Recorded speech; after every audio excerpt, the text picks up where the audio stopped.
Hey there, welcome back to Mr. Charles Stories, where real life and emotion meet powerful storytelling. This channel is all about you, your truth, your struggles, your healing, and your strength. If you've ever been left in the dark, loved someone who walked away, or stood alone with nothing but your dignity, then this story is for you. Because today, we're telling the story of a woman who was rejected in the cruelest way, only to have fate bring that man back into her life, through the eyes of the daughter he never knew existed. Her name is Chloe, and when she walked into that ballroom with love in her heart, she believed he would protect her. But what happened next left a scar deeper than betrayal. Years later, that same man, richer, colder, and lonelier, walked into her bakery and saw a little girl. One glance, and he knew. The truth was alive, and it had his face. Let me ask you something. Have you ever loved someone who turned their back on you when it mattered most? Have you ever felt like the world judged you not for who you are, but for who you weren't allowed to be? What would you do if someone who humiliated you in public came back into your life because they saw your child, and that child looked exactly like them? Let me know in the comments, because this isn't just a story, it's someone's truth. Chloe had never felt so small. The room looked like it belonged in a movie. Glittering chandeliers, people in tailored gowns, men with glasses of champagne balanced between insults. But she stood beside Jason Kane, gripping his hand, holding on to the idea that love was enough. He told her this was his mother's birthday party. He said he wanted her to meet his family. He said they might be a little uptight, but that she had nothing to worry about. She believed him. She wore her best dress, the one she couldn't afford, but bought anyway. Talia had done her hair, told her she looked beautiful, warned her to stay alert. Now here she was, trying to smile while strangers eyed her like a spilled drink. And then came the voice. "Jason." "Who's this?" It was sharp, cold. Vivian Kane, the queen of the Kane estate. Jason cleared his throat. "This is Chloe. She's with me." Vivian's glass paused mid-sip. "The baker? From that corporate event?" Chloe froze. Jason didn't say a word. Vivian looked over her shoulder and smirked at her guests. He brought the help. Laughter. Quiet. Controlled. Cruel. Chloe's heart dropped. Her hands trembled. She turned to Jason. "Say something," she whispered. His eyes didn't meet hers. Maybe this was a mistake. That sentence ended everything. Chloe walked out of the party, her heels clicking against the floor like slow humiliation. She didn't run. She didn't cry. Not in front of them. But when she got home, she broke. Talia held her through the tears and reminded her of who she was. "He's a coward," Talia said. "I thought he loved me." Chloe replied, "He loved being with you, not standing by you." That night, Chloe deleted his number. She erased his name from her calendar. She threw away the necklace he gave her. But there was one thing she couldn't erase. 3 weeks later, Chloe sat in her bathroom holding a pregnancy test. Positive. 2 lines. No questions. Talia stared at her, hands on her hips. "You're not telling him," she said. "No." "Good."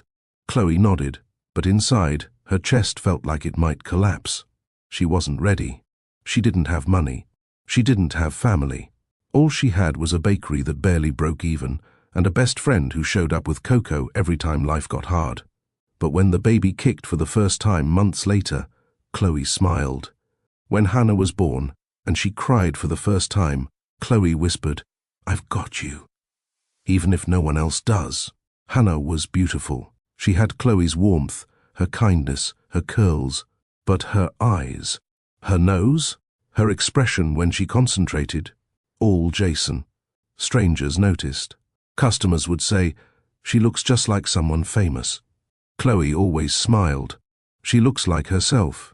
But at night, when Hannah laughed in her sleep or tilted her head just right, Chloe would freeze. It was like being haunted by the man who didn't fight for her. She told herself Hannah didn't need him, and she believed that. Mostly. 3 years passed.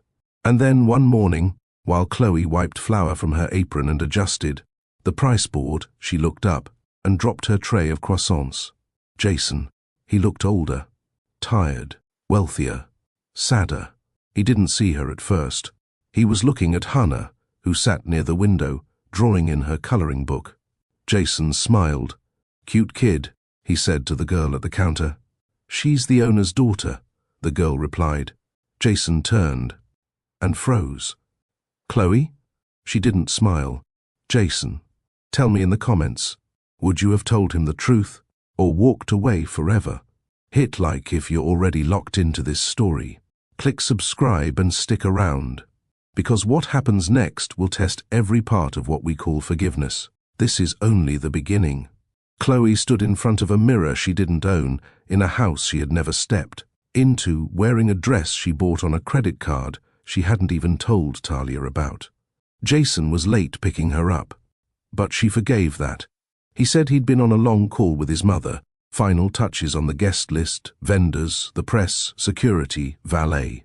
"It's just a birthday party," Chloe had said on the phone. "Not to my mother," Jason replied. "To her it's an annual performance, and this year, you're my act of rebellion." Chloe didn't quite understand what that meant, but she laughed anyway. She was nervous but happy. Jason had never said the word love, but the way he looked at her when she baked, when she wiped icing from his tie, when she talked about her dream to open a cafe of her own, it felt like love. She thought she mattered to him. She thought tonight was a beginning. The Kane estate wasn't a house. It was a declaration. White stone gates, polished floors, marble statues, staff moving like ghosts, silent and invisible. Guests arrived in cars Chloe had only seen in magazines, sleek, tinted, expensive. Jason walked beside her with his usual easy confidence, but even he seemed a bit more polished tonight. His hair perfect, his jacket crisp, his cufflinks looked like they belonged in a museum. She tried not to hold his arm too tightly. He looked over and smiled. "Relax." Chloe exhaled slowly. "I feel like I'm going to break something." "You're not," he said, squeezing her hand. "Just stay close to me." That small gesture made her feel brave. Inside the main hall, she was immediately aware that she didn't fit in. The women looked like they had stepped off runways, narrow waists, flawless makeup, effortless laughter. The men had that detached, powerful presence that only money could teach. Everyone held a drink like it was a signal, "I belong here." She felt eyes follow her. First a glance, then a whisper, then a nudge from one woman to another. Chloe smiled politely. She didn't want to assume the worst. Maybe it was just nerves. But when they reached the table where Jason's mother sat, everything changed. Vivian Kane was elegance wrapped in authority. She wore a black dress that looked custom-made, a diamond bracelet that could pay off a mortgage, and a stare so cold it could freeze water. "Jason," she said with a clipped nod. "Mother," he replied, stepping forward to kiss her cheek. Then he turned back and gently tugged Chloe forward. "This is Chloe," he said, his voice clear. "She's with me." Vivian didn't blink. She didn't smile. She looked Chloe over, slowly, calculatingly. "The baker?" she asked. Chloe swallowed hard. Jason gave a small laugh. "From that fundraiser event, yes. But—" Vivian turned to her guests. "He brought the help." Laughter followed. Light, measured, but deadly. Someone whispered, "That's bold." Another chuckled, "Well, she is pretty." Chloe felt the floor disappear beneath her. Her ears burned. Her eyes watered, but she didn't let it show. She looked at Jason. He didn't say a word. Vivian kept sipping her wine, unbothered. Celeste, Jason's former fiancée, and the woman Vivian still hoped he'd marry, walked up seconds later. Red dress, high heels, expensive smile. "Oh," Celeste said sweetly. "You're still bringing dates to these things?" Jason's mouth opened, then closed. Chloe whispered, "Say something." Jason's jaw clenched. Maybe this was a mistake. Chloe blinked. "I'm sorry," she asked, heart pounding. Jason looked away. "I didn't think." This would be such a big deal. You knew what this was, she said, her voice breaking. I didn't expect my mother to say that, but you didn't correct her. He stayed quiet. She turned around. The guests were watching. Some amused, some curious, no one kind. She picked up her clutch, held her head high, and walked away. She didn't run. She didn't cry. She didn't give them that power. But her heart, it shattered behind her ribs. That night, Chloe stood in Talia's apartment, silent. She had said nothing since walking in. Talia handed her a mug of hot chocolate. So, it was that bad. Chloe said nothing. Talia pulled out a blanket. You want to talk? Still silence. Chloe finally whispered. I begged him to say something. Just something. I stood there like a fool, and he said it was a mistake. Talia's mouth tightened. I told you. I know. He's weak. I thought he was kind. He is, Talia said, her tone hard. To people who look like him, to people his mother approves of, to people who won't cost him status. Chloe didn't go to work for 2 days. Talia handled the orders. When she returned, she threw herself into baking, anything to feel in control again. Jason didn't call. He didn't text. Nothing. Maybe she should have expected that. Maybe silence was better than another apology too late. Still, it hurt. Because love, even when broken, still echoes. 2 weeks had passed since the party. The laughter still echoed in Chloe's mind at night, soft, cruel, unforgettable. Jason's silence hurt more than the insult itself. She kept replaying the moment he looked away, not because he didn't hear his mother, but because he didn't want to correct her. That was the moment she stopped waiting for him. She had texted him once, "You owe me nothing. Consider us finished." He never replied. That was answer enough.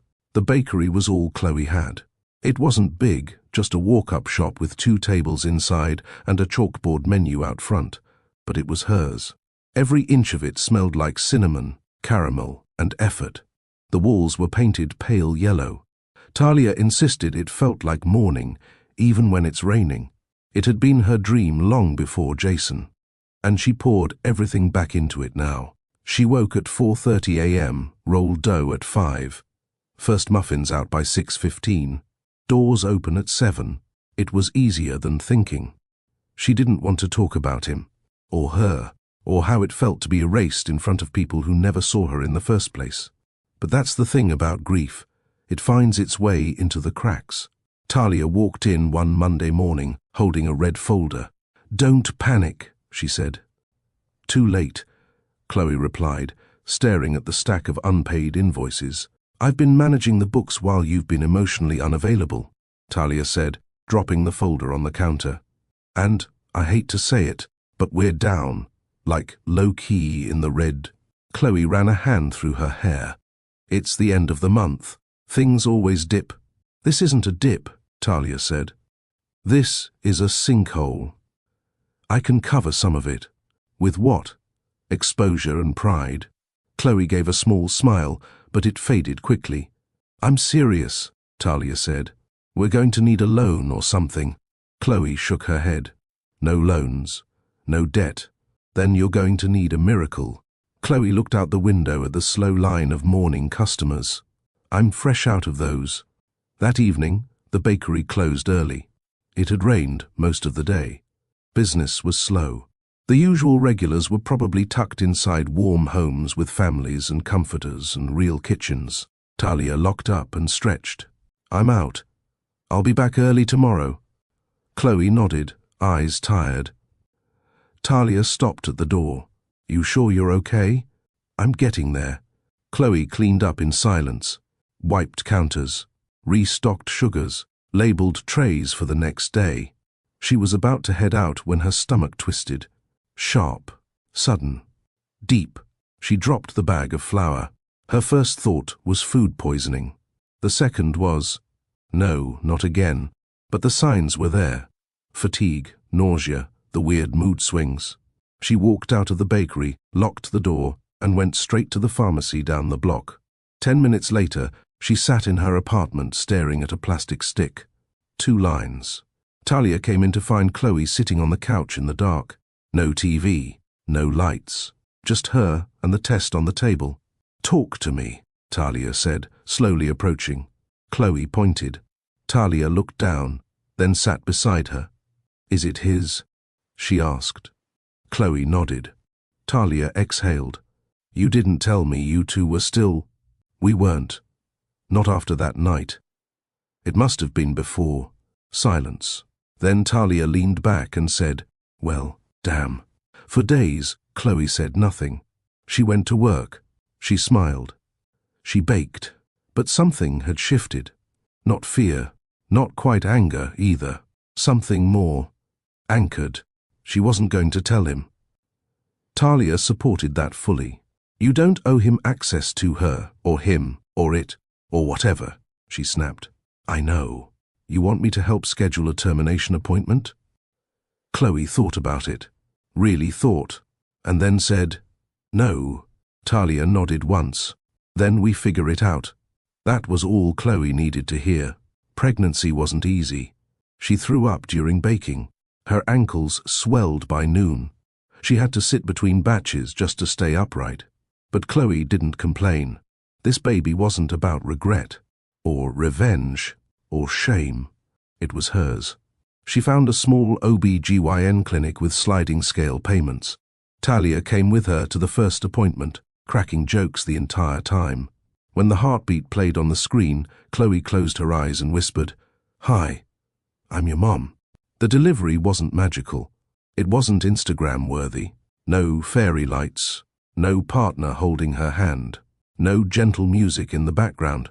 It was 13 hours of sweat, pain, and pushing through cramps that felt like war. It was Chloe gasping through every contraction while Talia yelled at the nurse to stop acting like she's never seen a black woman give birth before. But then, at 3:14 a.m., a sound broke through the pain. A cry. Sharp. Clear. Loud. Chloe's arms opened instinctively. And, just like that, love had a face. She named her Hannah. No middle name. No hyphenated legacy. Just Hannah. She didn't need Jason's last name. She didn't need anyone's. Talia placed the baby in Chloe's arms and whispered, "It's her against the world. But she's got you." Chloe stared into those grey-blue eyes, Jason's eyes, and said quietly, "You're going to have my love, and only mine." They went home 2 days later. Chloe's apartment was small, but it smelled like fresh muffins and baby powder. She slept on the couch while Hannah took the bedroom. Talia stayed for the first week, bringing meals, changing diapers and setting alarms. "Your hormones are going to mess with you," she warned. "I'm already messed up," Chloe replied, laughing through tears. But the days passed, and the nights, though sleepless, were filled with something sacred. Every coo, every yawn, every time Hannah wrapped her tiny hand around Chloe's finger. Jason was nowhere in sight, and Chloe had no plans of letting him in. 6 weeks later, Chloe returned to the bakery with Hannah in a wrap tied across her chest. Customers blinked. "You brought a baby." "She's the new manager," Chloe joked. Business was still slow, but slowly, people came back. Word spread that the cinnamon rolls were fluffier, the banana bread softer. One customer even said, "The love hits different." Chloe smiled. "It's baked in." Every night, she closed the bakery, fed Hannah, sang lullabies she made up on the spot, and whispered, "I'm glad you found me." Even if he didn't. By 6 months, Hannah had Jason's nose. By 1 year, she had his full face. One customer said, "She looks like someone on the cover of Forbes." Another joked, "You sure the dad isn't famous?" Chloe always replied, "She looks like herself." But the truth never left her. Hannah was a mirror, a walking reminder, not of pain, but of what Chloe had survived. Talia took a photo one morning, Chloe baking with flour on her cheeks, Hannah in a sling, sleeping on her chest. She posted it online with a caption, "Single mother, small business, no man, no problem." The post went viral locally, orders increased. A journalist reached out to do a short feature. Chloe smiled politely but declined. She didn't want attention. She wanted peace. On Hannah's second birthday, they celebrated with a cupcake tower and a dozen balloons taped to the wall. Chloe cried that night, not because she was sad, but because she never thought she could do it. She remembered Jason's silence, his shrug, his cowardice, his maybe this was a mistake. And then she looked at Hannah, sitting cross-legged in her princess pajamas, frosting on her nose. And Chloe whispered, "If you're the mistake, then I thank God he made it." Chloe didn't chase. She didn't beg. She built a life in silence, with strength, grace and grit. And that deserves to be seen. If you believe that walking away isn't weakness, but wisdom, type "she didn't break, she built" in the comments. Hit like if this chapter moved you, and click subscribe. 3 years had passed since Chloe walked out of Jason Kane's life. 3 years of quiet mornings, solo bakery shifts, and bedtime lullabies. 3 years of scraping through bills, reading bedtime stories twice, and skipping her own meals just to make sure Hannah had enough. 3 years of pretending Jason didn't exist, except when she looked at her daughter and saw his eyes, grey-blue, sharp like memory, warm like regret. Chloe learned to live with it. The resemblance, the echo, the constant reminder. She had mastered the art of smiling through it all. Until one ordinary Tuesday morning. Jason walked into her bakery. The bell above the door rang. Chloe stood behind the counter, piping cream cheese frosting onto red velvet cupcakes. Hannah sat by the window, legs dangling, crayon in hand, humming a tune only 3-year-olds could make up. "Cute kid," a voice said casually. She didn't look up. "Thanks." The man stepped closer. "She yours?" Chloe looked up, and time froze. Jason Kane, older, broader shoulders, same eyes, slight stubble on his jaw now, hair trimmed neatly, suit tailored like always. But his face, he looked tired, like someone who hadn't slept properly in years. He blinked. "Chloe." Chloe didn't answer. She calmly set down her piping bag and looked him square in the face. "Jason." He stepped back slightly. "I didn't know you owned this place." "I do. I thought it was just a pop-up. I built it after I left your party humiliated." He winced. "I deserved that." "More than you know." There was silence between them. Not awkward, just waited. Jason turned to look at the little girl still humming near the window. She grinned at him, unaware, crayon still dancing on her napkin. "She's adorable," he said. Chloe stepped in front of him. "She's not up for discussion." Jason nodded slowly. "Right. Sorry." He took a step back. "I should go." "You should," Chloe replied without blinking. He walked out without looking back, and Chloe stood still, chest rising and falling slowly. She didn't cry, but her hands shook as she wiped the counter. He came back the next day, then again the day after. Each time, he ordered the same thing: black coffee, raspberry Danish. He didn't ask about Hannah, didn't push, just sat by the window, sipping slowly, watching the world pass. But Chloe knew what he was doing, waiting.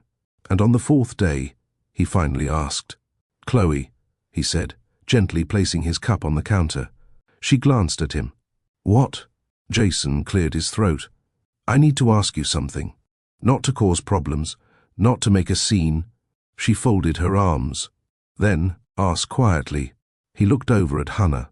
She was stacking sugar packets and whispering a song to herself. He turned back to Chloe. "Is she mine?" Chloe didn't blink. She had rehearsed this moment in her head 100 times. She had practiced every possible answer: anger, silence, deflection. But now that it was here, none of that felt right. "Why do you care now?" she asked. Jason swallowed. "Because..." I saw her smile, and something inside me shifted. "I've never been a man to chase ghosts, Chloe, but I can't shake this. You didn't seem shaken when you let your mother destroy me." "I was weak. You were silent." He nodded. She added, "That silence cost you a daughter." Jason's eyes dropped. Chloe turned to grab a tray. "You want to know? Fine, but it won't change the last 3 years.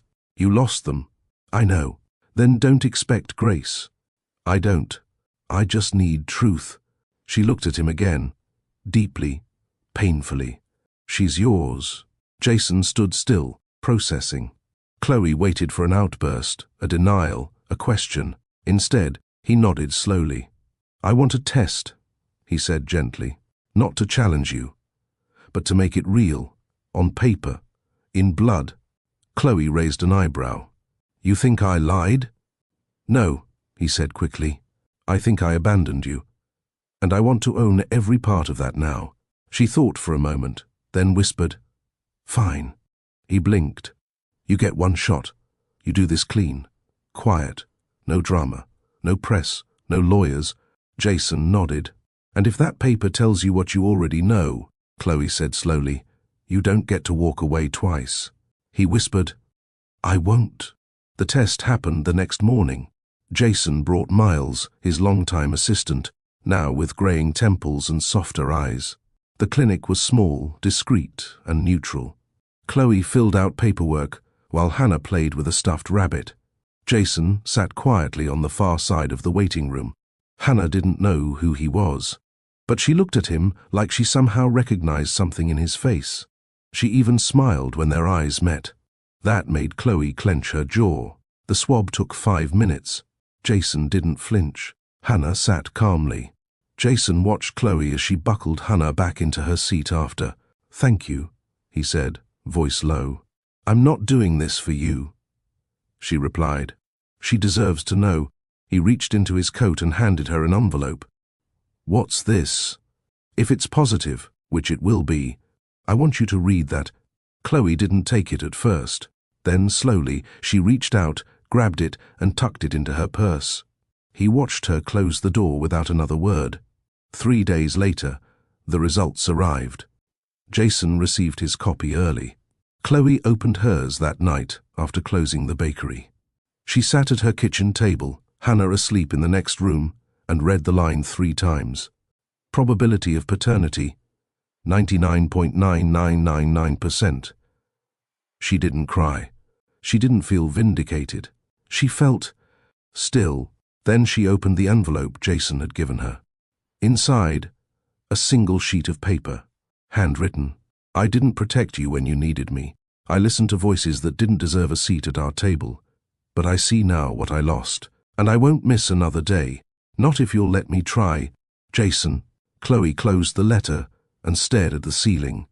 She whispered to herself, You don't get to try. You either show up, or you stay gone. Jason hadn't been to his mother's house in nearly 8 months. But that evening, after reading the DNA result confirming what he already knew, he drove straight to the Kane estate. Not out of obligation, out of necessity. Vivian had called him twice already that day. And Jason knew how this would go. She'd pretend she didn't know. Then she'd admit she knew. Then she'd try to control the narrative. She always did. He parked beside the fountain she insisted on filling with roses every week, climbed the marble stairs and knocked once on the carved wooden door. Vivian opened it herself. Not a butler, not a housekeeper. Her, wearing silk, holding a glass of white wine. She already knew. So, she said, leading him inside, It's true. Jason walked past her into the drawing room. Yes. Vivian poured herself more wine. You took a test. I didn't need to. But yes. Vivian sipped slowly. And Hannah is mine. She turned toward the window. Do you know how this makes us look? Jason's eyes narrowed. Is that what you care about? We are the Kanes. People expect, I have a daughter, Mother. She's not. She is. She's mine. Vivian turned, cold and calm. She's not from this family. She was born out of chaos, humiliation, scandal. Jason walked forward. She was born from love. Vivian laughed bitterly. You didn't love her, Mother. Jason's jaw clenched. I did. You made sure I forgot how much. Vivian raised an eyebrow. Don't blame me for your weak spine. Jason stepped back. You're right, I was weak. I let you dictate what was acceptable, who was acceptable. and I lost something irreplaceable because of it. Vivian's lips tightened. You're going to ruin your future over a baker and a child you didn't even know existed. Jason's eyes lit with something sharp. I'm not ruining anything, he said. I'm rebuilding something real. Vivian put down her glass. If you stay with them, the board will react. Investors will talk. Then, let them, he said flatly. Let everyone talk. Vivian blinked, stunned. Jason adjusted his jacket. I'll never let you humiliate her again. And he walked out. Later that night, Chloe stood in her kitchen making tea when her phone buzzed. Unknown number. She almost ignored it, but something told her to answer. Hello? A woman's voice, cool and sharp, slid through the line. You should have stayed gone. Chloe stood still. Who is this? You know exactly who I am. Vivian. Chloe's throat tightened, but her tone didn't shake. You called my phone. That was your mistake. You think Jason will rewrite his life for you. I didn't ask him to write me into anything. You're a liability. Chloe laughed once. You think this scares me? You had a child without telling him. Some would call that manipulation. Some would call what you did at your dinner table psychological abuse. Silence. Then Vivian said quietly, You'll never be one of us. Chloe smiled. I never wanted to be. She ended the call. And that was the last time they spoke. 2 days later, Jason returned to the bakery. Hannah was coloring by the window. Chloe wiped down trays. He didn't say much, just walked to the register and handed Chloe a small box. What's this? She asked. I kept this, he said softly. All these years. She opened it. Inside was a gold charm, an airplane, tiny, delicate.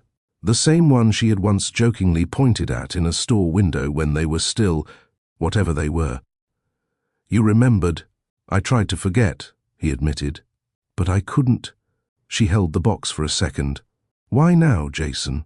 Because I missed everything, and I don't want to miss what's next. He looked over at Hannah. She smiled at me yesterday. I think she knows something. She's smart, Chloe said. She's yours. Of course she is. Chloe closed the box and handed it back. Keep it. If you want to give it to her one day, that's your call. Jason nodded slowly. She asked who you were, Chloe said quietly. I told her you were a friend. Jason's voice caught. That hurt to hear, but I know I don't get to rush this. No, you don't. He stood for a moment, then turned. Before he reached the door, Chloe spoke.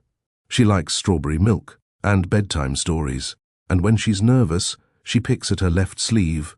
Jason turned back. Thank you. She's got your eyes, Chloe added. Jason gave a small, pained smile. Yeah, I know. That night, Chloe sat on the porch while Hannah slept. Talia joined her with 2 cups of tea. So, Talia said, you let him see her? He asked. And you said yes? I didn't say no. Talia stared. You're braver than me. I'm tired of fighting what's already true. Talia took a sip. You still love him? Chloe didn't answer right away. She watched the wind move the curtain inside the living room. I loved the version of him I thought was brave, she said. And now, I think he's trying to become that man. Talia looked over. Will you let him? Chloe whispered. We'll see. The first time Hannah asked about Jason, it was barely a whisper. Mommy, who's that man who reads me books sometimes? Chloe froze at the sink. It had been 3 weeks since Jason began coming by regularly. Never unannounced, never demanding. Always with something small in his hand. A new book, a puzzle, a coloring set. And always he stayed near the front, letting Hannah come to him. The rhythm had become familiar. But hearing her ask out loud made Chloe's heart skip. She dried her hands and walked over to kneel in front of her daughter. He's someone important, Chloe said gently, and he wants to get to know you. Hannah tilted her head. Why? Chloe smiled. Because he missed a lot, and he doesn't want to miss more. Hannah blinked. He smells like your cookies. Chloe laughed softly. That's because he used to eat a lot of them. Is he nice? Chloe looked toward the window, where Jason waited with a small book clutched in his hand. He's learning, she said. Hannah nodded, then grabbed her backpack. Okay. Can he read me the one with the dragon again? That night, Jason sat on the floor reading The Princess and the Red Dragon. Hannah leaned against his arm, completely absorbed. Chloe stood behind the counter, watching. His voice was steady, gentle, not performative. Real. He wasn't trying to win anything. He was just present. When he finished, Hannah clapped. Jason smiled. You liked it? I like how the dragon doesn't eat her, Hannah said. He stays. Jason blinked, then nodded. Yeah. He stays. Chloe's throat tightened. It wasn't just a story. Over the next month, Jason kept showing up. He didn't push for weekends or overnight visits. He didn't mention lawyers or custody. He didn't talk about his reputation, his mother, or his past mistakes. He showed up for story time, and for waffles on Wednesdays, and for painting cookies on Fridays. Hannah began calling him Mr. J. Chloe didn't correct her. Neither did Jason. One morning, Chloe came out of the back room and found Hannah sitting on Jason's lap, painting a cookie shaped like a flower. Jason had frosting on his tie. He didn't seem to care. You ever eat your mistakes? Hannah asked, biting into a messy cookie. Jason laughed. Every day. Chloe leaned against the doorway and watched as Jason wiped Hannah's fingers with a napkin and said gently, "Want to try again?" Hannah nodded. Chloe quietly stepped back and whispered to herself, "He's not the man I left behind. Not anymore." 2 days later, Chloe asked Jason to stay for dinner. It was simple. Pasta, salad, juice, nothing grand, but it felt like a ceremony. They sat around the table, just the three of them, talking about favorite cartoons and songs that made them dance. When Hannah left the table and started playing on the rug, Chloe leaned in. "I see you, Jason." He looked up, surprised. "You're here," she said, consistently, quietly. "That matters." Jason swallowed. "I'm not trying to fix what I broke. I just want to be part of what's growing now." She nodded. He looked toward Hannah, then back at Chloe. "She asked me yesterday if I would be her dad." Chloe froze. "I didn't say yes," he added quickly. "I told her I'd ask you first." Chloe stared at him for a long time. Then she asked, "Do you want to be her father?" Jason's voice cracked. "More than I want anything." Chloe whispered, "Then don't ever leave again." "I won't." That night, after Hannah went to sleep, they sat on the porch. Same old creaky chairs, same string lights, same soft night air. Jason stared at the sky. "I used to think being a man meant always being in control." Chloe leaned back. "What do you think now?" "Now I think it means knowing when you were wrong and showing up anyway." She looked over at him. His hands were still. His eyes were steady. "Thank you," she said. "For what?" "For being who I needed you to be 3 years ago." Jason shook his head. "I wasn't." Chloe corrected him. "You are now." Hannah started calling him Daddy a week later. No ceremony, no hesitation, just a sleepy morning moment while she reached for her shoes. "Daddy, where's my pink sock?" Jason blinked, then smiled. Chloe, behind her, quietly wiped a tear before anyone noticed. Jason never expected love to come with sticky fingers and a glitter obsession, but Hannah didn't ask for permission to change him. She simply showed up with a smile that looked like his, a laugh that sounded like Chloe's, and a world of questions he couldn't avoid. "Why do I have your eyes? Did you eat broccoli when you were little? Why don't you live here?" He tried to answer everything truthfully, slowly, gently, because Chloe was right. He didn't earn this overnight. But every bedtime story, every coloring page, every scraped knee he bandaged without flinching, it added up. Piece by piece, he was learning how to be a father. One Saturday morning, Jason took Hannah to the farmer's market. Chloe watched from the porch, arms folded across her chest. "She's going to ask for everything," she warned. Jason grinned. "She already did. He lifted Hannah into the car seat, fastened her buckle like he'd practiced, and waved before driving off. Chloe stood still, watching the car disappear. She had let him take her daughter alone. The world didn't fall apart. It just kept turning. At the market, Jason held Hannah's hand tightly. She pulled him toward every flower stand and fruit stall. She asked a million questions, pointed out things he didn't see, and picked a strawberry that looked like a tiny heart. "She talks a lot," the vendor said, smiling. "She gets that from her mom," Jason replied.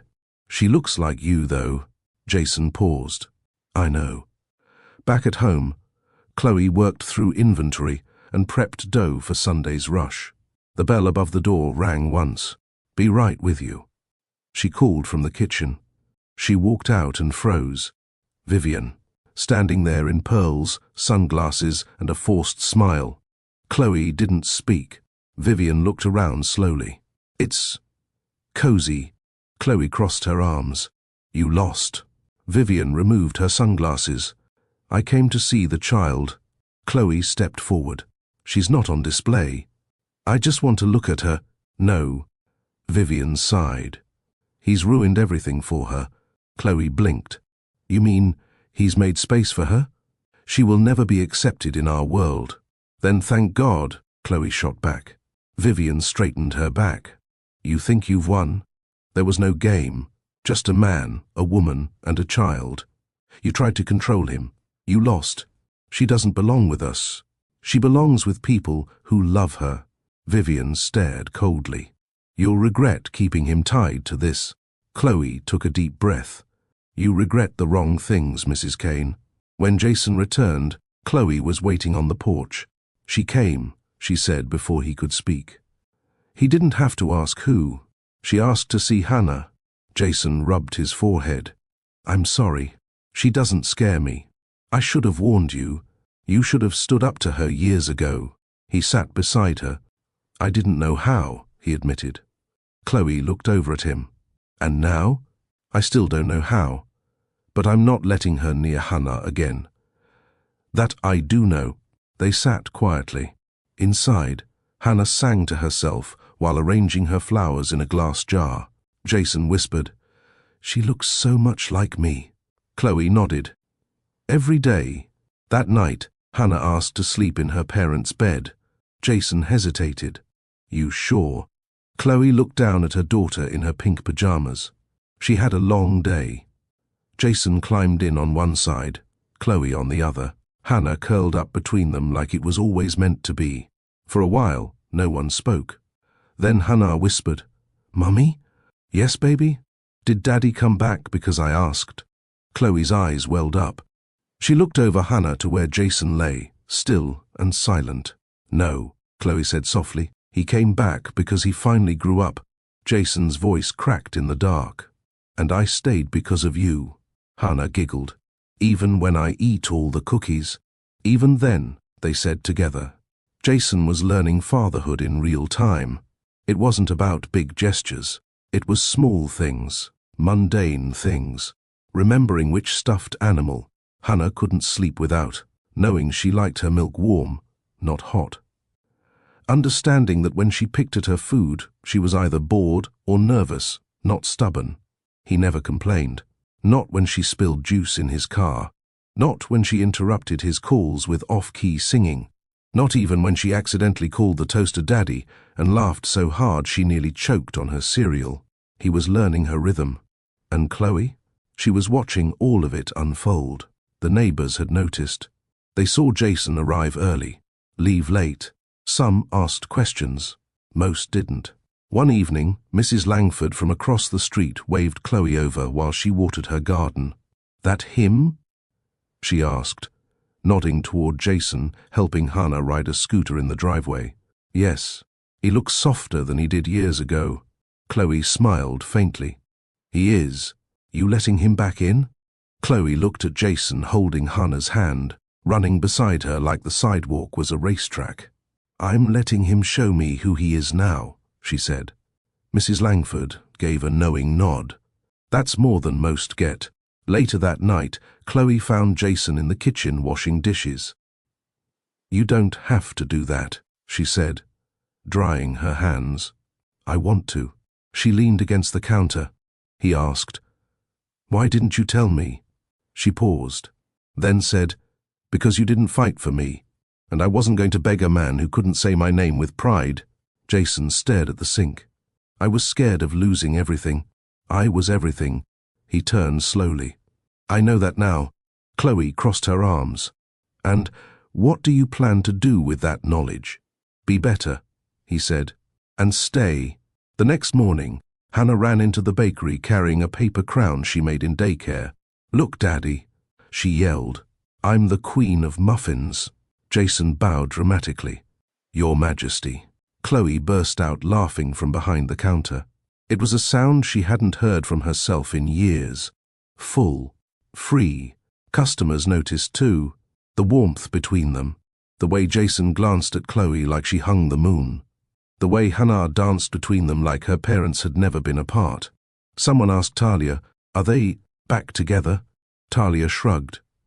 They're building something. What they call it is their business. But not everyone was happy. Vivian sent Jason a formal letter through her legal team. It stated concern over the Kane family's image and advised him to refrain from making public appearances with individuals who pose a reputational risk. Jason read it twice, then forwarded it to Chloe. She replied with one word, Wow. Jason responded with 3. She doesn't matter. He called a board meeting the following week. He stepped into the Kane Holdings tower, walked into the conference room, and calmly placed a photo of Hannah on the table. She's mine, he said, and I won't be ashamed of her. The room went quiet. She's smart, funny, brave.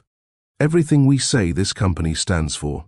So if being her father makes me less valuable here, I'll sell my shares and leave today.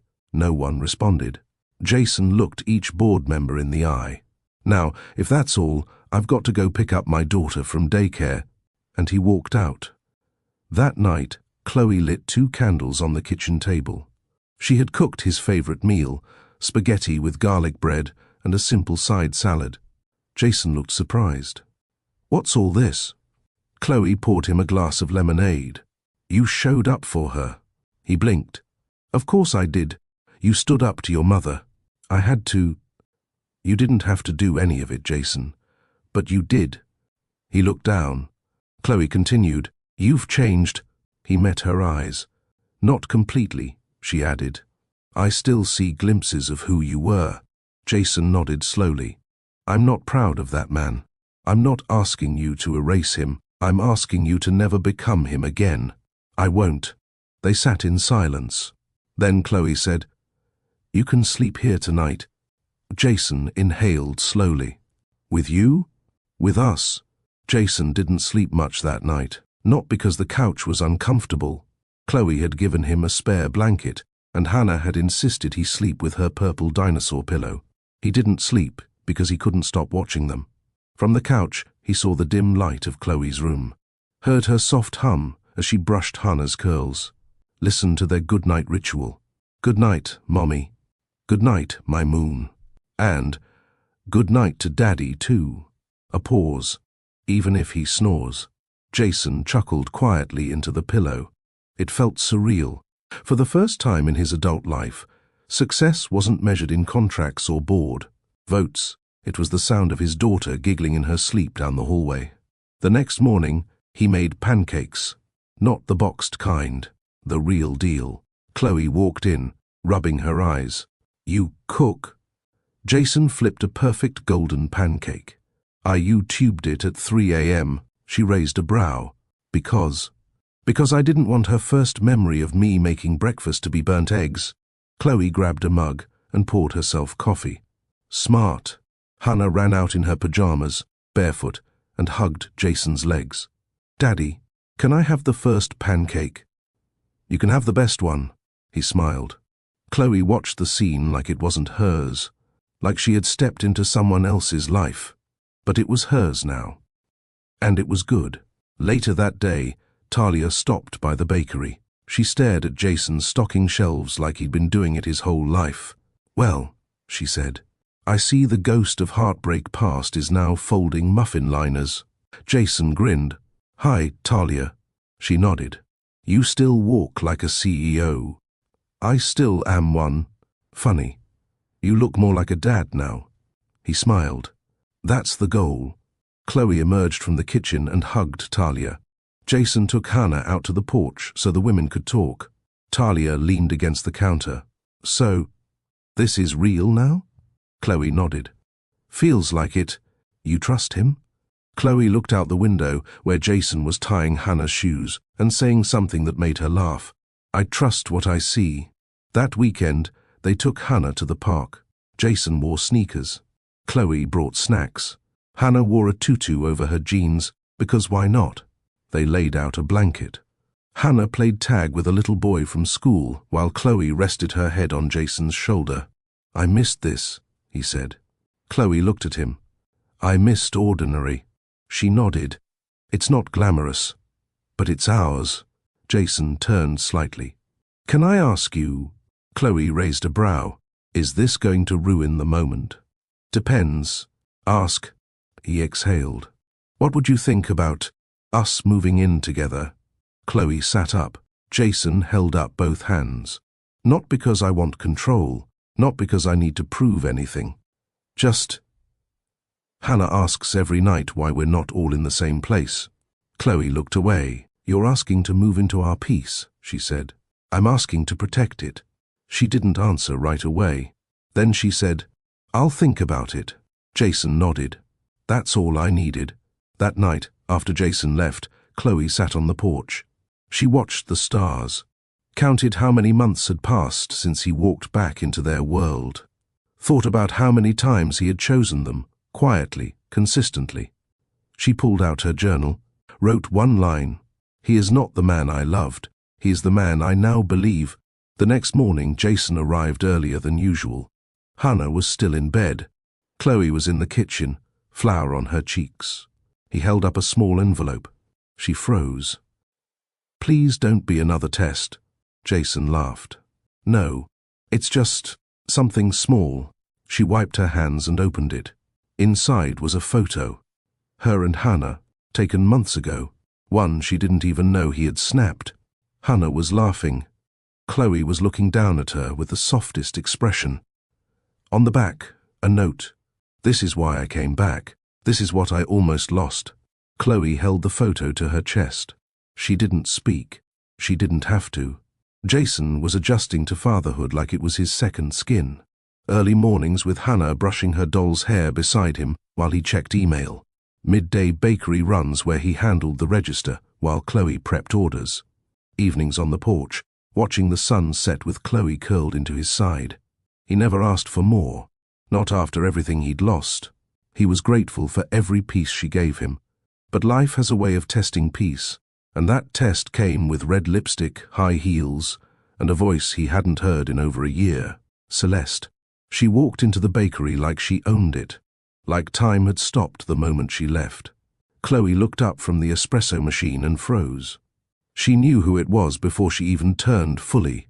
Some women didn't need introductions. They carried drama in their perfume. Jason here? Celeste asked, cool and direct. Chloe didn't flinch. No. Celeste scanned the place. Cute. Smaller than I imagined. It's not for imagining. It's for working. Celeste tilted her head. You always this charming? Chloe smiled without humor. Only when I'm cleaning messes. Celeste's grin tightened. Then she looked toward the back room and saw Hannah. Jason entered a few minutes later, holding a coffee carrier and humming to himself. He stopped cold. Celeste turned. Well. Jason's face dropped. Celeste. She gave a short nod. You weren't returning my messages. I didn't think there was anything left to say. There isn't, she said, walking slowly toward him. But I had to see it. Jason set the carrier down carefully. See what? The life you threw away. He looked at Chloe. She looked tired but unbothered. Then he looked at Hannah, who had come out holding a cookie, blinking up at the stranger in red. Celeste stared at the girl. She looks like you. Jason stepped forward, gently shielding Hannah. "She's mine." Celeste blinked. "You're claiming her now? I always should have."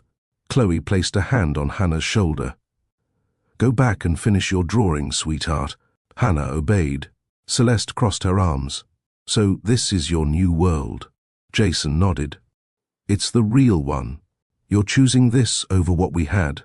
Jason looked around, at the flour-dusted counters, at the crayon marks on the register, at Chloe, who had every reason to shut him out, but didn't, and Hannah, whose smile had rebuilt him piece by piece. "I didn't choose this over us," he said. "I chose this because there was never an us to begin with." Later that night, Chloe stood on the porch while Jason washed dishes inside. Talia called. "She showed up?" Talia asked, like a storm in heels. "What did you do?" "Nothing, girl." "I didn't need to," Chloe said, watching Jason through the kitchen window. "He handled it. And I believed him." Talia exhaled. "That's new." Chloe smiled. "Yeah, it is." The next day, Jason took Hannah to a bookstore. She picked out 3 books, 2 about unicorns and 1 about a squirrel who learned how to fly. "Why this one?" Jason asked. "Because he believed he could," she said, already flipping through pages. Jason stared at her for a moment, then nodded. "Good reason." They sat in the kids' reading corner. Jason read, while Hannah corrected his voices for the characters. A woman nearby leaned over and whispered, "You two look just alike." Jason smiled. "I know." When they got back, Chloe was icing cupcakes. Jason leaned over and kissed her cheek. "She picked this one for you," he said, handing her the Flying Squirrel book. Chloe flipped through it. "You read this one already?" "Twice." She looked at him, smiling. "You're becoming a real dad." He kissed her forehead. "Because I've got a real daughter." Hannah, standing nearby, lifted her arms. Group hug. They all leaned in. A mess of laughter, frosting, and peace. And somewhere outside, the past stood watching through the window. But inside, they didn't care. They were building something too real to be shaken. Jason stood at the doorway, watching Chloe sleep with Hannah curled beside her. A book was still open on Chloe's lap. Hannah's tiny arm draped across her mother's belly like a claim of safety. He leaned on the frame and smiled. This was home now. But nothing real stays untouched by the world outside. And Jason's past wasn't done testing him. The next morning, Miles, his assistant, showed up at the bakery with coffee, contracts, and an irritated face. "She's causing problems," Miles said, setting the papers down hard. Chloe raised an eyebrow. "She..." "Celeste," Jason sighed. "What now?" "She's threatening to leak company emails, conversations, anything that makes you look unstable." Chloe stiffened. "She's doing what?" she asked. Miles looked at her carefully. "She's not over being replaced." Jason frowned. "She was never replaced. She walked out of something fake. I walked into something real. She doesn't see it that way." Miles muttered. "And her family still has press ties." Chloe leaned on the counter. "Let her talk. This bakery existed before Jason. It'll exist after, if it needs to." Jason turned to her. "It won't come to that." "You sure?" Jason nodded slowly. "This time, yes." Vivian called again that night. Jason didn't want to answer, but he did. She skipped pleasantries. "I heard from Celeste." "Of course you did. She says you've lost your mind. Maybe I finally found it. She says you're humiliating the family. I think you managed that just fine without me." There was a pause. Then she said, "I won't be seen with them." Jason gripped the phone harder. "Then don't come near us. You'll regret this." "No," he said calmly. "I regret not standing up to you years ago." Then he hung up. Later that week, Chloe noticed Jason wasn't smiling as much. He went quiet during breakfast. He stared a little too long at the same email, and he flinched when his phone buzzed. She pulled him into the kitchen while Talia watched the front. "What's going on?" she asked. Jason looked at her, exhausted. "I'm trying to protect you two." Chloe stepped closer. "Don't protect us in silence. It doesn't work."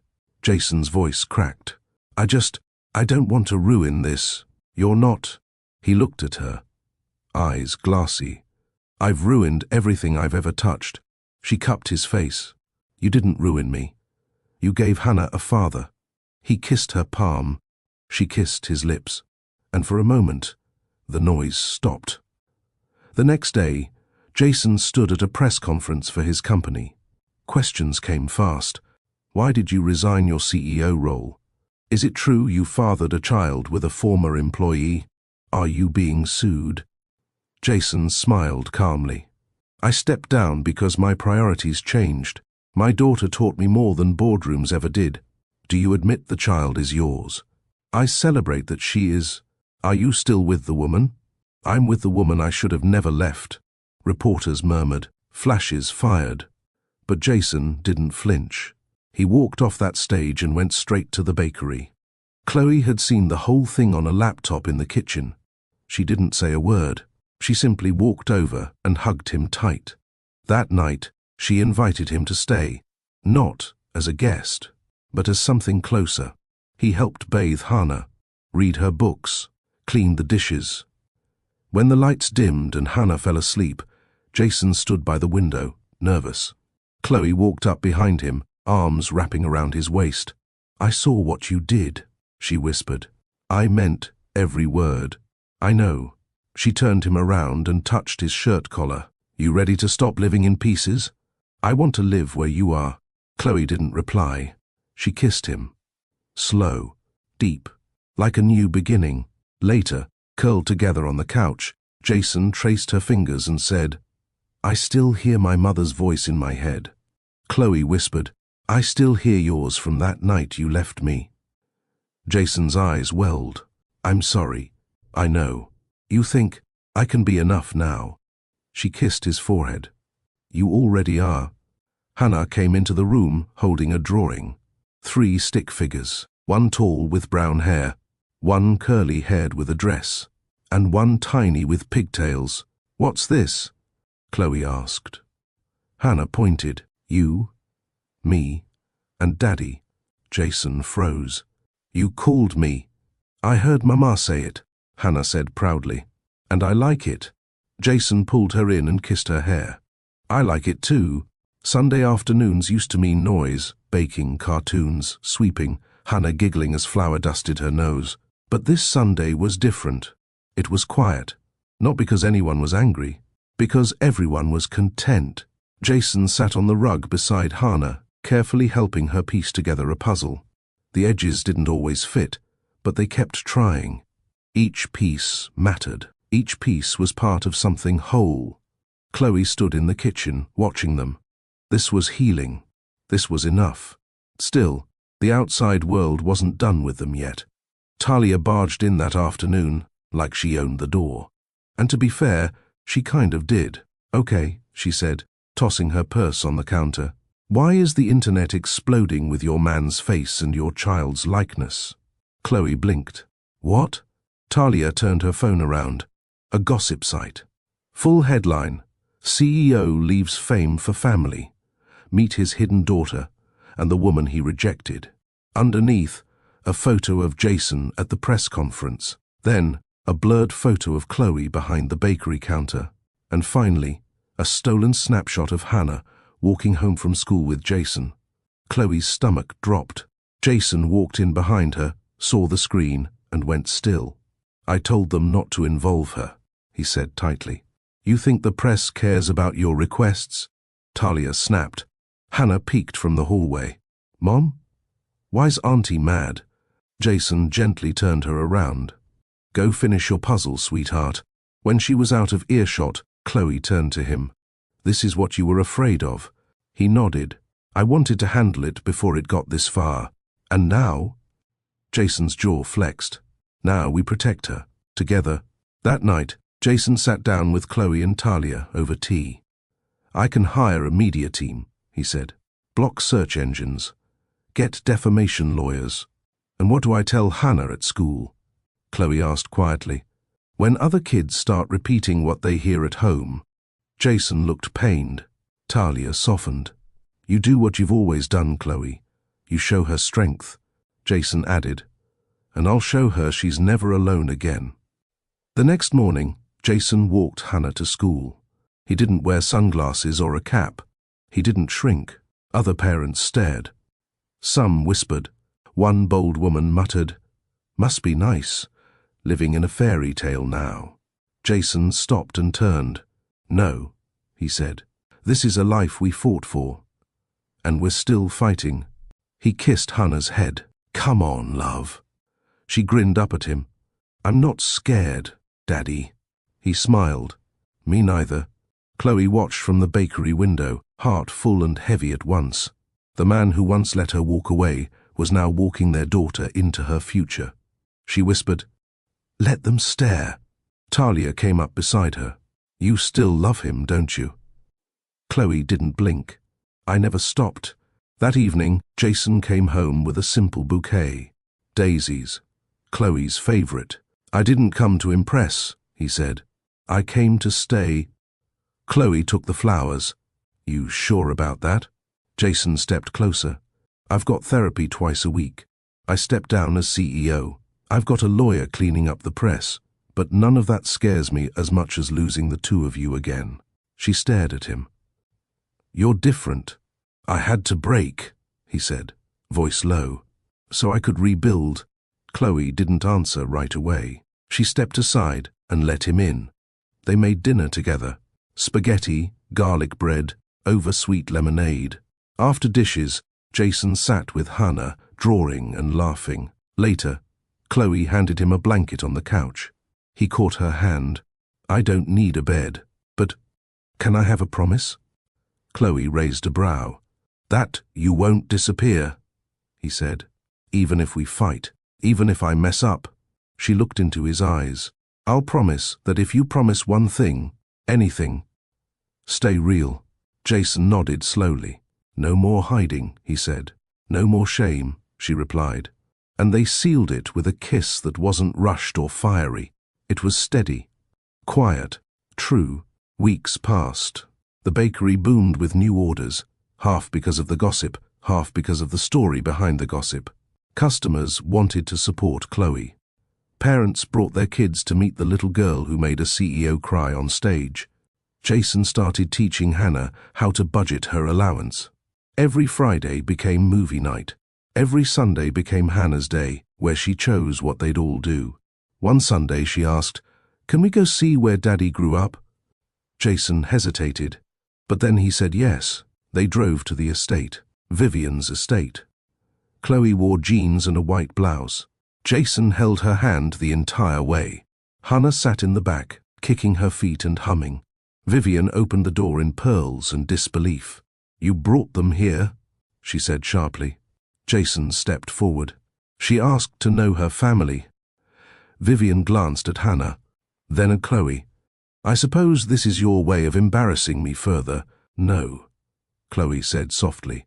"This is our way of closing the book." Hannah walked up to Vivian. "You're my grandma?"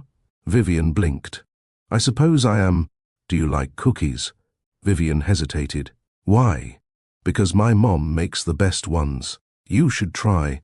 Jason watched his mother freeze, then sigh, then step back. "Come in." Briefly, the visit lasted 30 minutes. No screaming, no tears, just stiff smiles, polite questions, awkward laughs. When they left, Jason kissed Chloe's temple. "I never thought that would happen."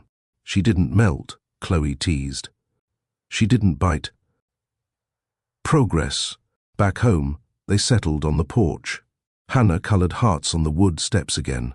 Jason held Chloe close. "Do you think we'll ever be normal?" She shook her head. "I don't want normal. I want honest."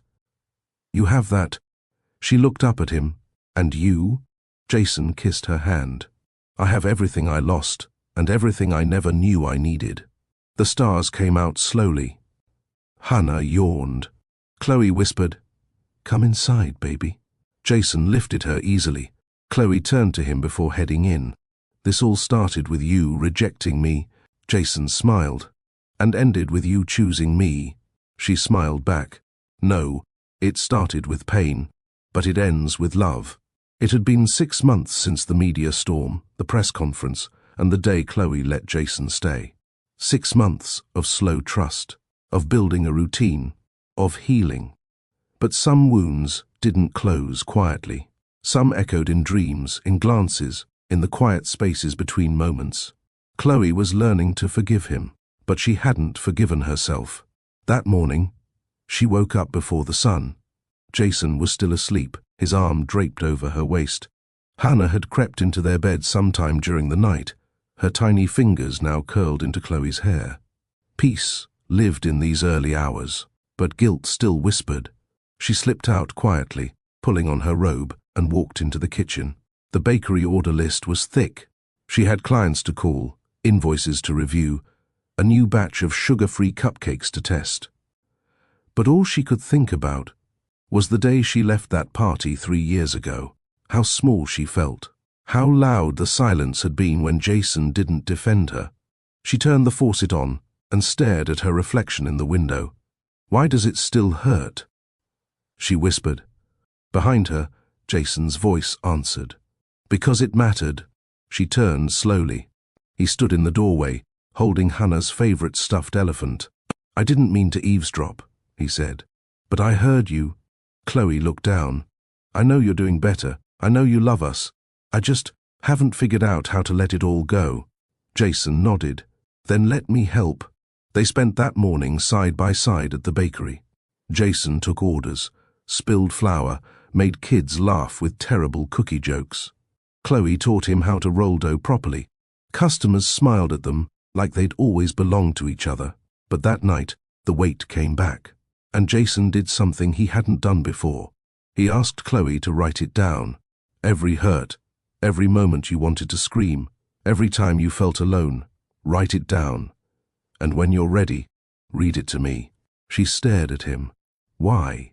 "Because I didn't listen then, but I'll listen now."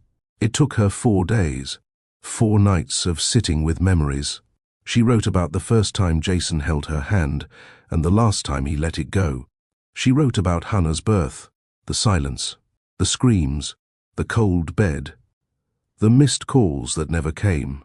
She wrote about breastfeeding alone, singing lullabies to empty rooms, watching the sunrise while holding a baby who looked like a man who never called.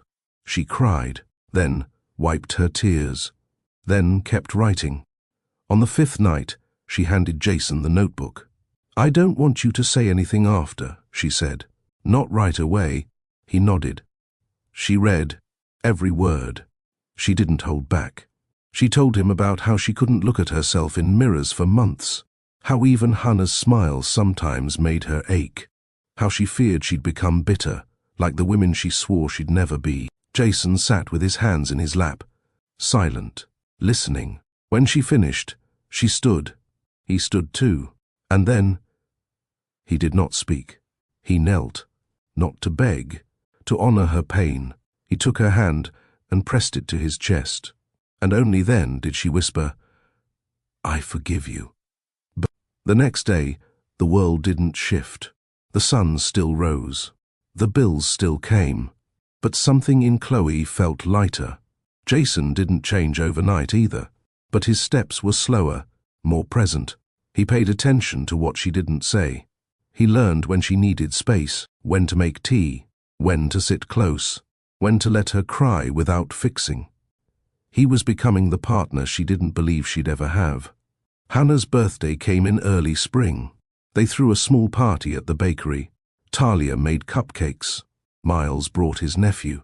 Even Vivian sent a gift, a hand-stitched book of family recipes, no note attached. Chloe raised an eyebrow. Did she sew this? Jason laughed. Vivian doesn't even sew buttons. Still, it was something. Progress came in strange packages. That night, after everyone left, Chloe tucked Hannah in. Jason stood at the doorway, watching. "She's lucky," he said softly. Chloe smiled. "So, are we?" He walked over and placed something on the nightstand, a small velvet box. Chloe's eyes widened. "Jason, I know we're already building a life. I know rings don't fix the past, but I want you to have something that says, This isn't temporary. She opened the box. It was a simple band. No diamonds. No flash. Just a gold circle with Hannah's name engraved inside. Jason stepped back. You don't have to say anything. Chloe looked at him for a long moment. Then whispered, I'm not ready to wear it yet. Jason nodded. I didn't bring it for today. I brought it for when your heart says it's time. She closed the box. I love you, she said. I know, he replied. And I love you more now, because I earned it. They didn't announce anything. They didn't post photos. They just lived. Everyday things. Brushing teeth, grocery shopping, folding laundry together. Love grew there. And one night, without fanfare, Chloe reached into the drawer, pulled out the ring, and slid it on her finger. Jason didn't see her do it. But later, when she handed him coffee, his eyes dropped to her hand. He smiled, said nothing, just kissed her wrist. And for Chloe, that was enough. The next morning, Jason woke up first. He lay still, watching the soft rise and fall of Chloe's breath. Her fingers rested loosely around his shirt, her wedding ring glinting in the morning light. He still hadn't said a word about the ring, and she hadn't said anything either. But it sat there now, quietly confirming what they had become. He got up without waking her, tucked the blanket gently around her shoulders, and walked to the kitchen. Hannah was already there, legs swinging from a stool, munching dry cereal straight from the box. Morning, Daddy, he smiled. His chest still tightened at the word. Morning, Bean. Mommy still sleepy? Yeah. Let's let her rest. How about pancakes? With blueberries? Of course. He flipped pancakes while Hannah told him a story about a dream where a cat ran for mayor. They laughed quietly, the kind of joy that lived in between normal moments. Jason didn't know peace could feel this. Regular. Later that day, he sat with Miles in a quiet corner of the bakery's back room, going over consultancy notes. Jason was still managing parts of his old business, but his schedule had changed, intentionally. I won't fly out as much, he had told Miles months ago. If they want me, they come here. Today they were discussing a logistics firm trying to merge. Do you want the deal? Miles asked. Jason shrugged. I want to be done before 3. Hannah's art showcase is tonight. Miles grinned. Fatherhood suits you. Jason looked away.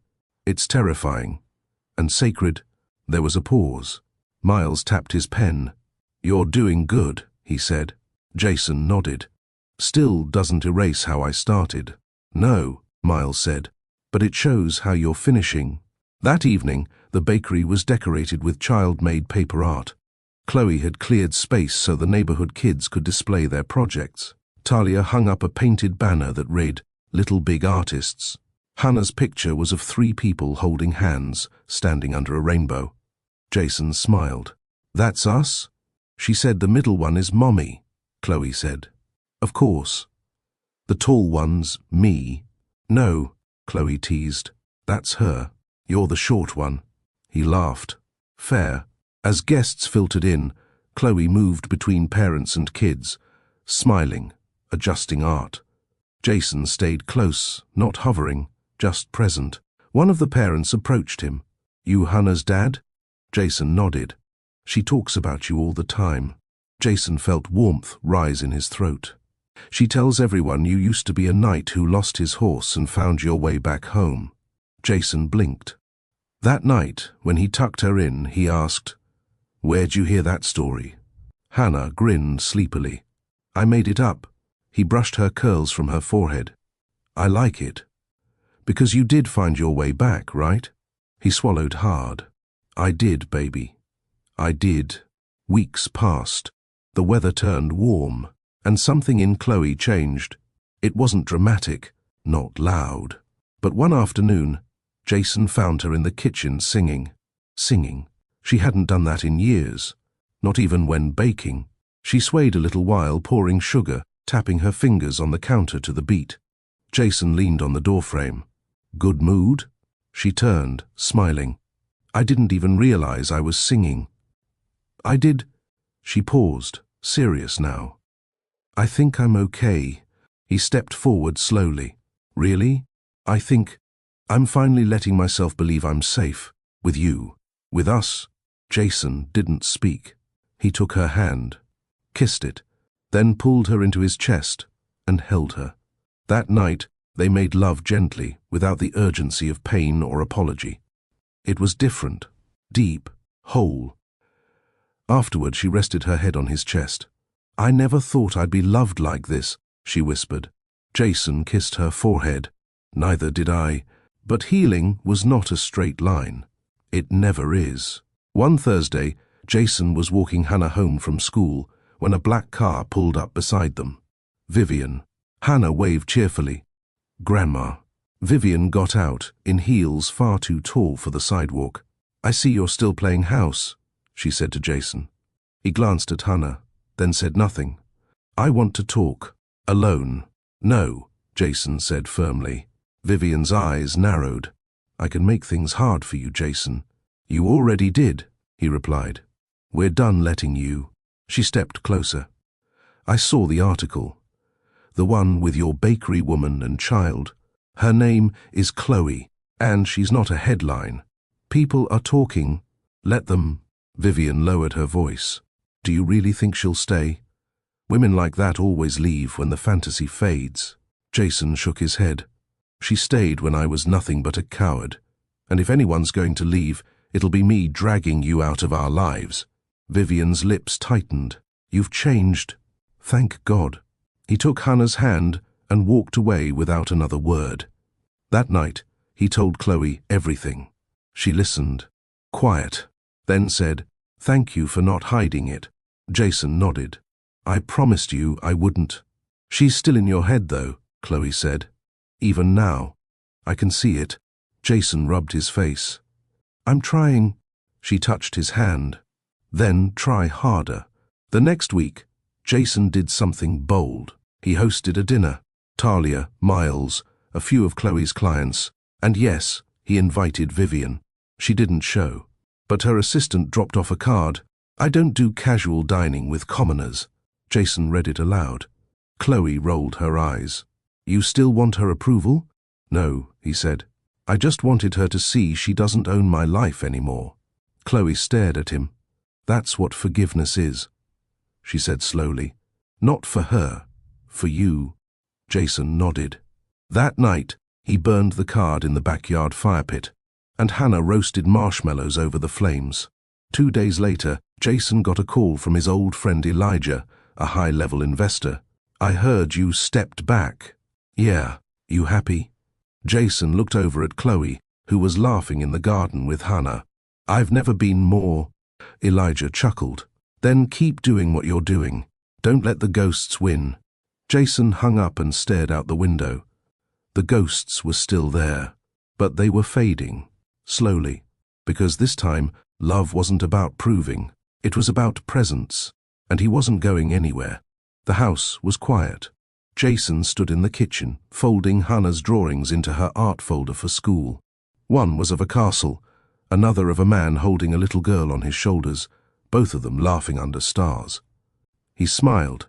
He wasn't the man he used to be, and Hannah, in her innocent way, kept reminding him of who he was becoming.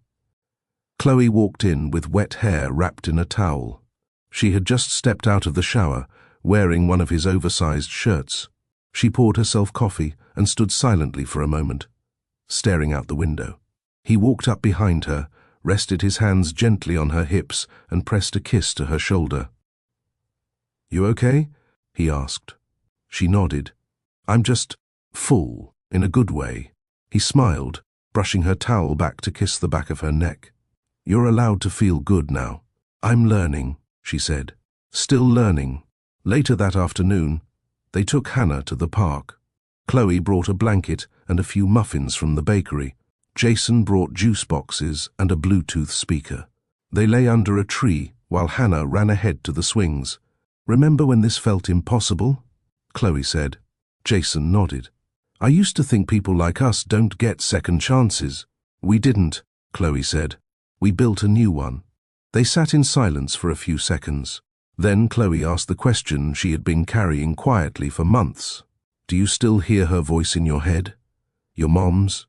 Jason nodded. Not as loud. But yeah, some days, what does she say? That I'm ruining everything. That this isn't the life I was meant for. Chloe turned to him. And what do you say back? Jason looked into her eyes. That I like who I am now.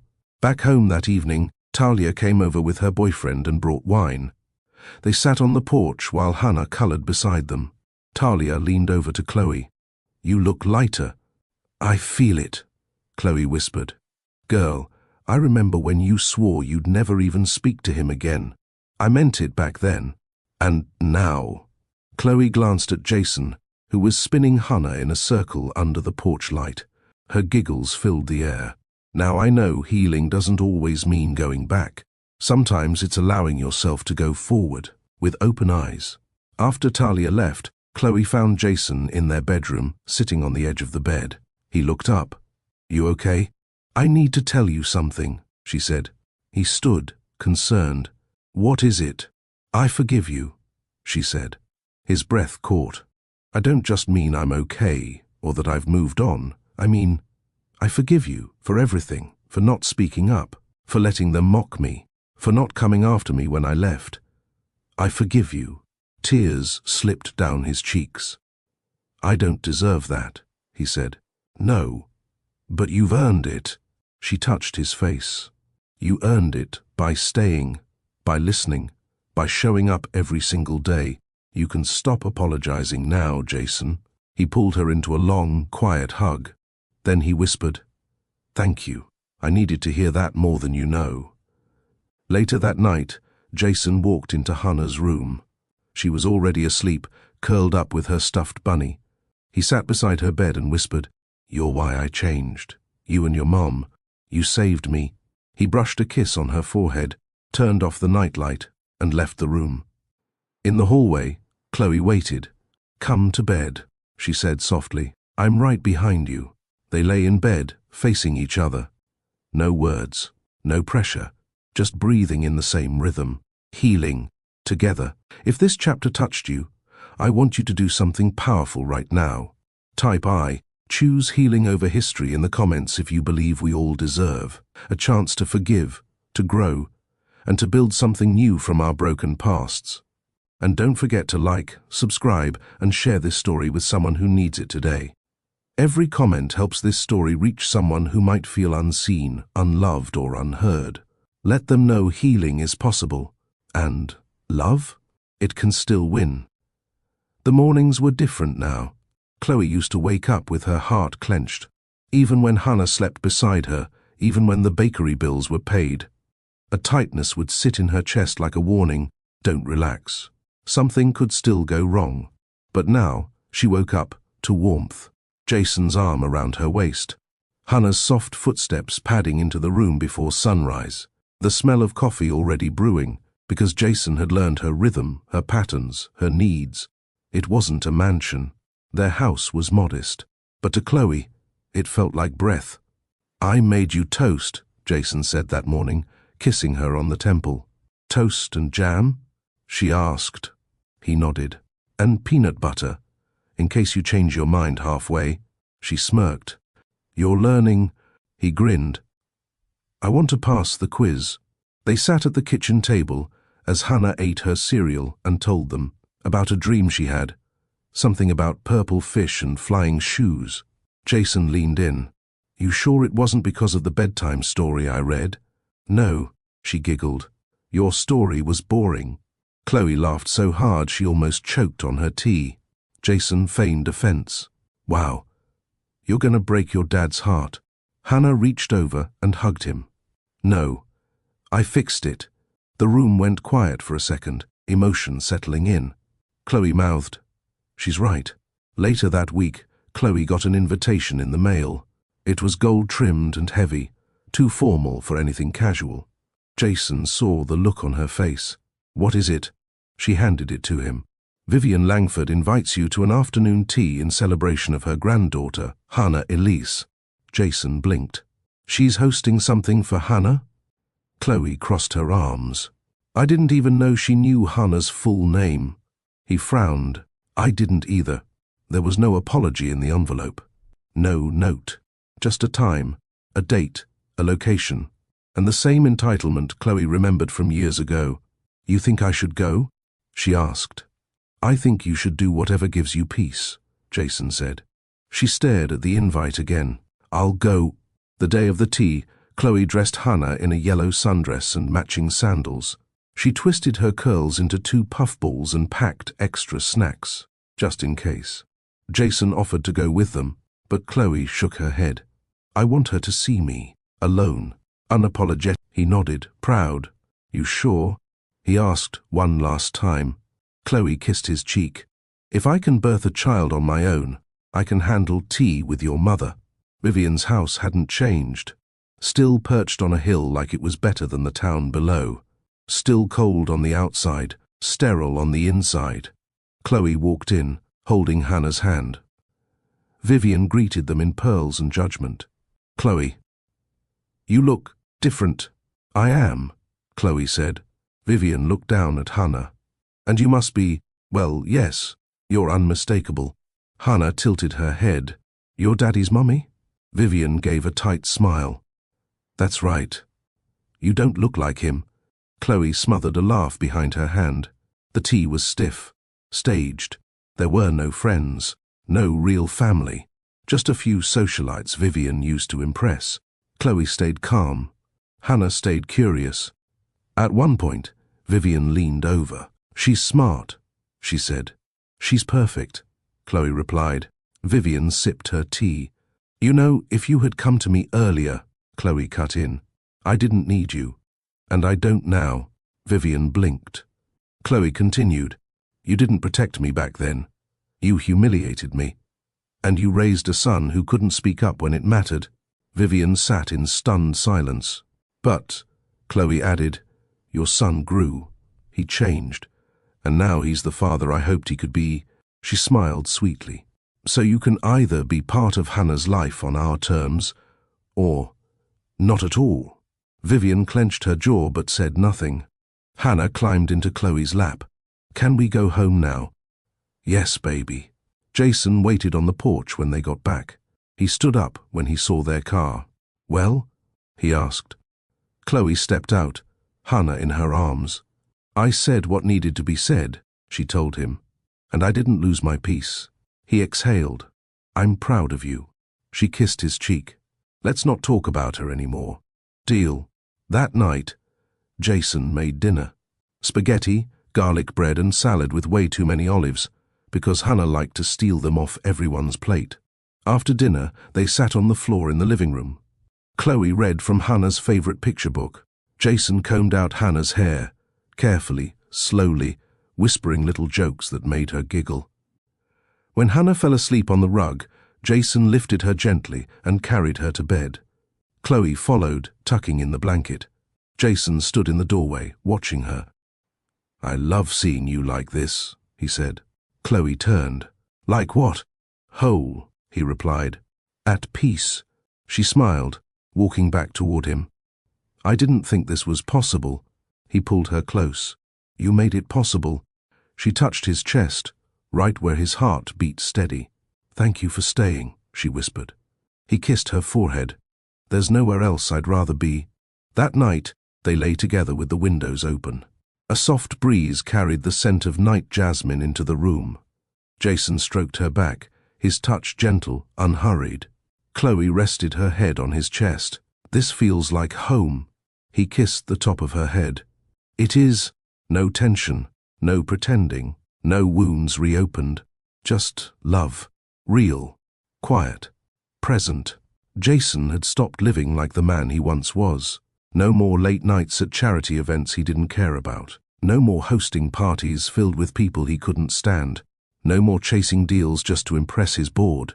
He had spent years building an empire, and now he was learning how to build a bedtime routine. Hannah didn't care about business suits or black cards.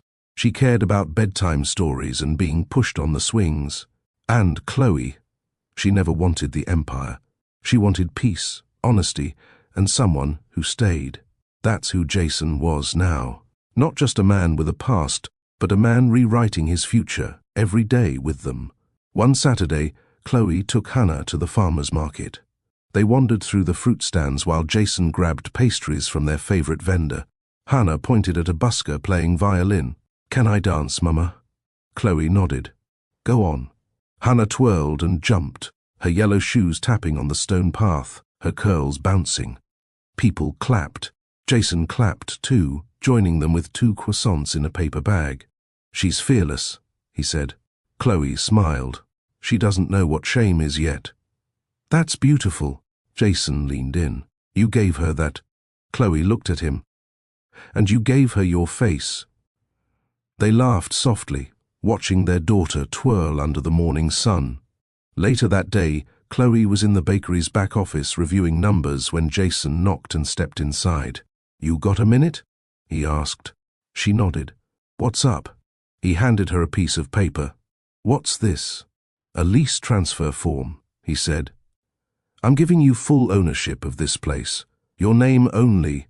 Chloe stared at the paper. "Jason, I already run it." "I know.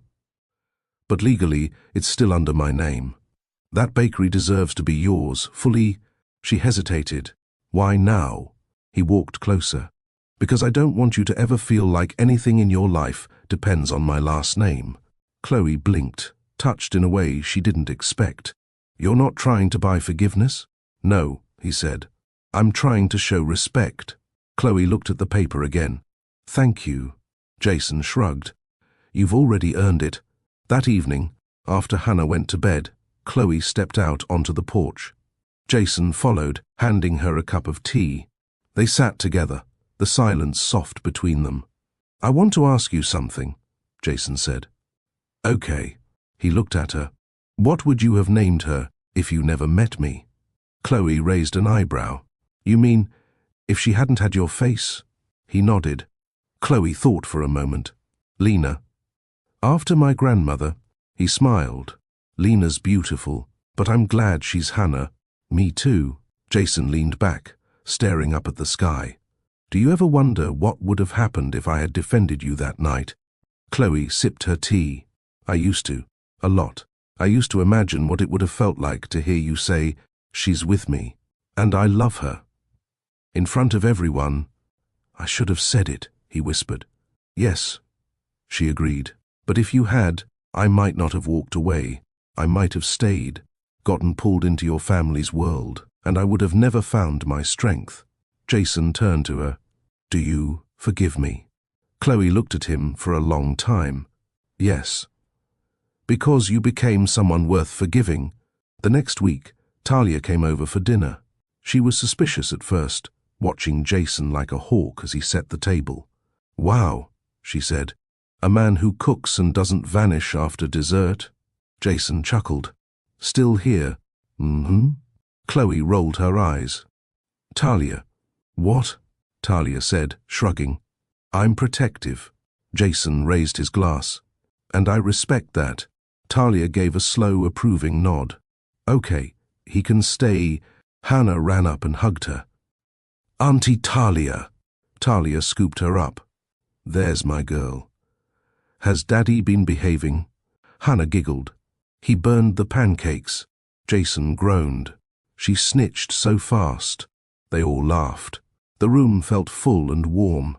Later, when Talia and Chloe stood in the kitchen, Talia whispered, "He's changed. I can tell." Chloe nodded. "So can I." Talia looked over at Jason and Hannah, playing with crayons at the table. "You happy?" she asked. Chloe thought about it, not in a fairy tale way, not in a everything is perfect now way, but in a deep, grounded way. "I'm not afraid anymore," she said. "That's something, right?" Talia hugged her. "That's everything." One night, Hannah had a nightmare. She screamed, crying out for her mama. Jason woke up first. He ran to her room and scooped her up, holding her close. Chloe followed, heart racing.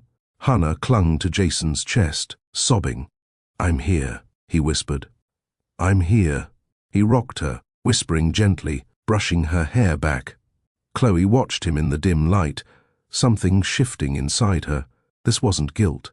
This wasn't obligation. This was love. As Hannah drifted back to sleep, Jason tucked her in and sat by the bed. Chloe knelt beside him. "You're a good father." He looked at her, eyes soft. "I'm trying." "You are." They left the room quietly, returning to bed, but neither of them spoke for a while. Then Jason said, "I don't deserve this peace, but I'm grateful for it." Chloe whispered, "Deserve has nothing to do with love." He turned toward her. "Then I'll spend my life loving you right." She didn't reply, but she reached for his hand and didn't let go. Fall arrived with a soft chill in the air. Leaves turned amber and gold outside their window. Chloe found herself waking earlier just to enjoy the quiet, the stillness before Hannah's footsteps echoed down the hall. Jason had started bringing her tea in bed. He never said much when he did. He'd leave it on the nightstand, kiss her cheek, and say, "I've got breakfast." It was a small thing, but real and consistent. They didn't label what they were. They didn't rush into calling it together again. Chloe didn't want the pressure of perfection. She wanted truth, stability, presence. Jason gave her that now. One weekend, they drove out to a cabin a friend let them borrow. Hannah sat in the back seat, singing along to the radio. Jason drove with one hand on the wheel, the other resting near Chloe's knee. Not touching, just close. When they arrived, Hannah ran through the trees laughing. Jason built a fire. Chloe unpacked sandwiches. At night, they made s'mores. "Daddy's is on fire." Hannah shrieked, laughing as Jason blew on the flaming marshmallow. "I like it extra crispy," he said. Chloe laughed too. "You've always been dramatic." Jason winked. "That's how I got your attention." Later, they sat by the fire while Hannah slept inside. Jason turned to her. "Can I ask you something?" Chloe nodded. "Are we okay? You and me?" She took her time answering. "We're honest. That's better than okay." He exhaled. "That's enough for me." Then she leaned on his shoulder. "But we're getting there." The next day, Hannah got sick. Just a cold, but she had a fever. Jason stayed up through the night with her. He took turns holding the cool rag to her forehead.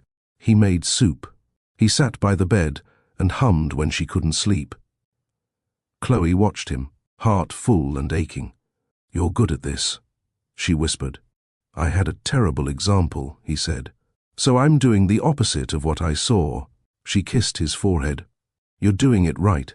Weeks passed. One night, Chloe came home from a late shift at the bakery. Jason had cleaned the kitchen, done laundry, and was now folding tiny clothes on the couch while watching a movie with Hannah. "Hey, Mama," Hannah said, running to her. Jason stood. "You look tired." "I am. Go shower. I'll handle bedtime." She nodded, kissed Hannah, then headed to the bathroom. When she returned, Jason was waiting in the bedroom. "I was thinking," he said slowly, "if you ever want help expanding the bakery, I'd like to invest."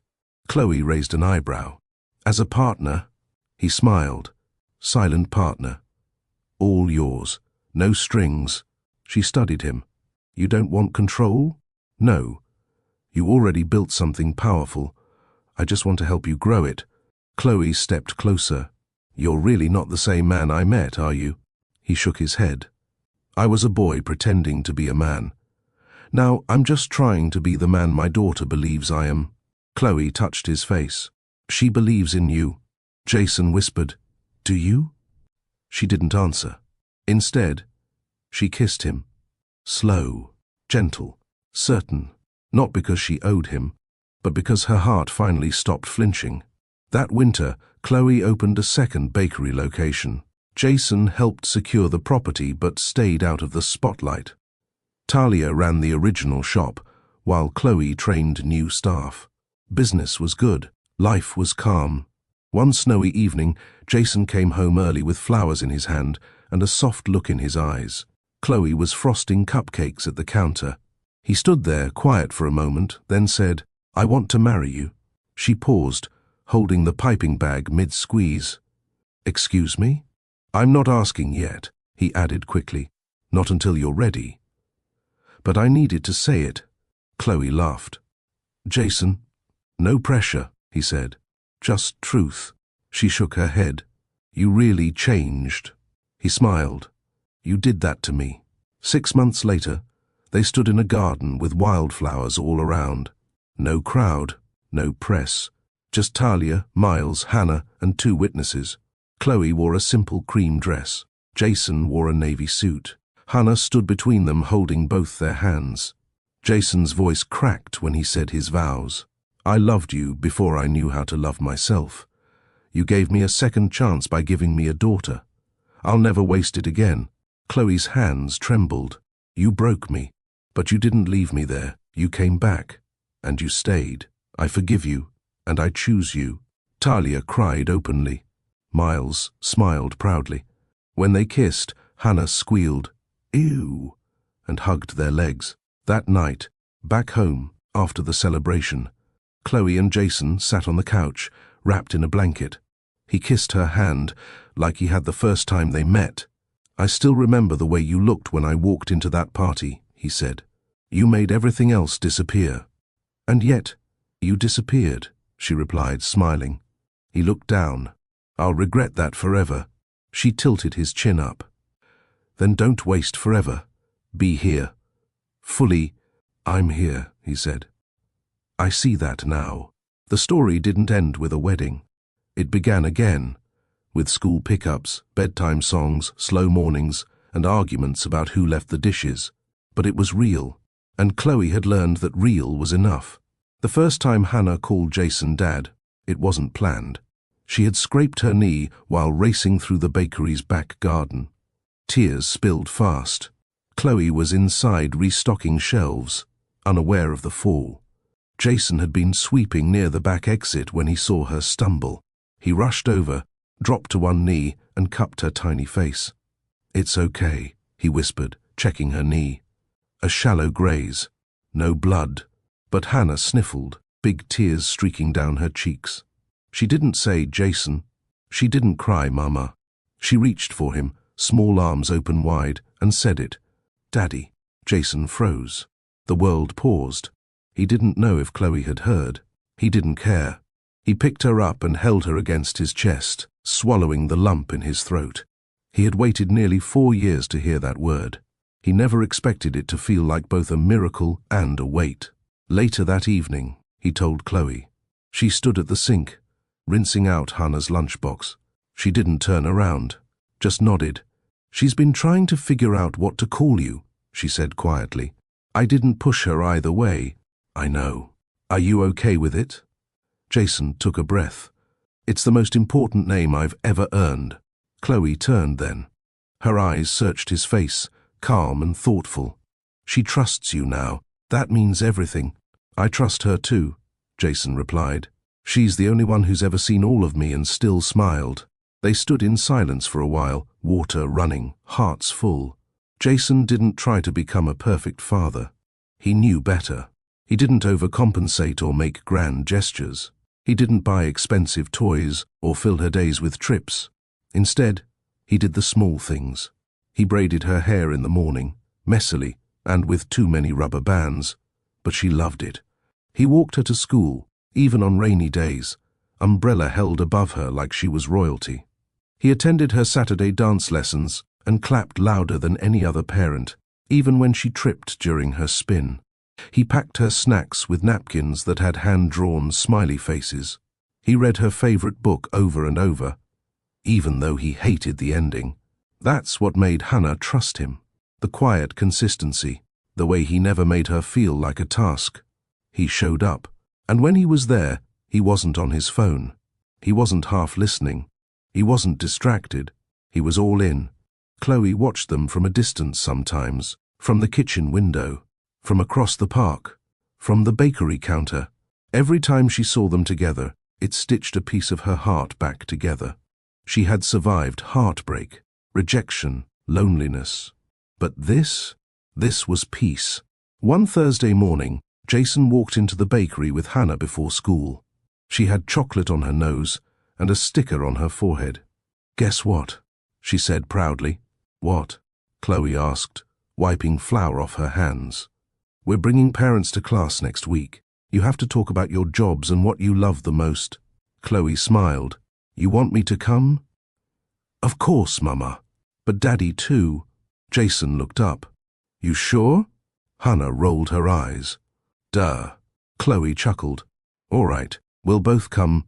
Jason's voice softened. What do you want us to say, sweetie? Just tell them about baking, and emails, and love stuff. Chloe raised an eyebrow. Love stuff? Yeah, like how you met, and how you're not married but still love each other. Jason glanced at Chloe, whose cheeks turned pink. Okay, Chloe said quickly. Maybe not all the love stuff. Hannah shrugged. Whatever. But you're both coming. Jason smiled. We wouldn't miss it. That night, Chloe lay in bed, staring at the ceiling.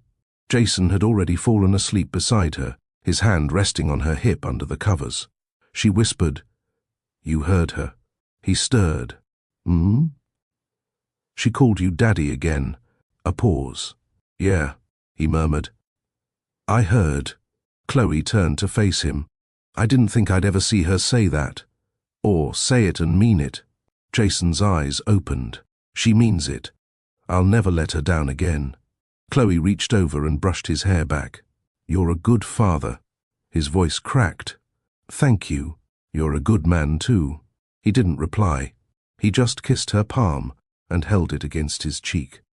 On Parents' Day, Jason wore a blazer and jeans. Chloe wore her flour-dusted apron over a neat black dress. They both looked like love without saying the word. Inside the kindergarten classroom, Hannah beamed with pride. This is my mommy, she said loudly, and she makes the best muffins in the world. Laughter. And this is my daddy. He used to be a big boss, but now he works less so he can be with me. More laughter. Jason cleared his throat. That's mostly true. They each shared what they did. Chloe spoke about baking, about starting her own business with a baby on her hip. Jason spoke about stepping back from his company, about learning that time is the most valuable thing you can ever give a child. The teacher asked a final question. What's the hardest part about being a parent? Chloe looked at Jason. He answered softly. Trying to be the person your child already thinks you are. The room fell silent. Even the teacher blinked back tears. After class, Chloe and Jason walked home holding Hannah's hands, one on each side. She swung between them, singing something off-key and happy. Jason turned to Chloe and whispered, Thank you for letting me be her dad. Chloe squeezed his hand. She made the choice. Not me. Jason looked ahead. But you didn't stop her. Chloe didn't reply. She just smiled. At home, they baked together. Hannah sat on the counter, licking the spoon. Jason rolled dough with too much flour. Chloe laughed at them both. Flour dusted the air like snow. They didn't have music playing. They didn't need it. The kitchen was already filled with love. Jason carried the grocery bags in one hand and Hannah's tiny backpack in the other. Chloe unlocked the door and pushed it open, letting in the soft afternoon light that warmed their small but peaceful living room. Smells like cinnamon, Jason said, setting the bags on the counter. That's because I baked, Chloe replied with a tired but genuine smile. Hannah kicked off her shoes and darted to her crayons, picking up a page she'd started earlier that morning. Life had settled into a rhythm, quiet, steady, and safe. Chloe didn't know how long it would last, but for now, she welcomed the silence. Jason stepped behind her and wrapped his arms around her waist, resting his chin on her shoulder. You've been quiet today. I'm okay, she murmured, leaning back into him. Just thinking. He pressed a light kiss to her cheek. About anything I should worry about. She shook her head. No. About everything I didn't think I'd ever get to have. Dinner was simple. Rice, grilled chicken, and a side of steamed vegetables. They sat around the small kitchen table, Jason at one end, Chloe at the other, Hannah in between, kicking her feet and humming as she ate. Jason told a funny story about the cashier at the store calling him Mr. Crumbs because of the bakery logo on his shirt. Chloe laughed. Genuinely. The sound surprised her. You're good at this, she said, as they washed dishes side by side. At what? Being here. Being normal. Jason chuckled. I'm trying to earn every second. After dinner, Chloe brought out a worn board game they hadn't played in months. Jason and Hannah battled over the colored tokens while Chloe watched, her legs curled under her on the couch. The evening passed slowly, filled with laughter, groans of defeat, and Hannah's victorious dance when she won. Later that night, when Hannah was fast asleep in her room, Chloe and Jason sat on the porch under the dim glow of the outside light. She held a cup of tea between her palms, the warmth grounding her. "She drew another picture of you today," Chloe said. Jason turned his head toward her. "Yeah? She gave you a cape in this one." He smiled. "I don't deserve that." "She thinks you do." They sat in silence for a while. A car passed in the distance. A dog barked. Then Jason said quietly, "Sometimes I think about that night, the party, my mom. The way I stood there and said nothing." Chloe didn't move. She let him speak. "I've gone over it 100 times. The moment I saw your face, I should have said something. Should have held your hand tighter. But you didn't," she replied. "And I hated you for that. I hated myself too." She turned to him. "Do you still?" "Some days, yes." She reached out and touched his hand. "I believe you've changed. Not for me. For her. For Hannah."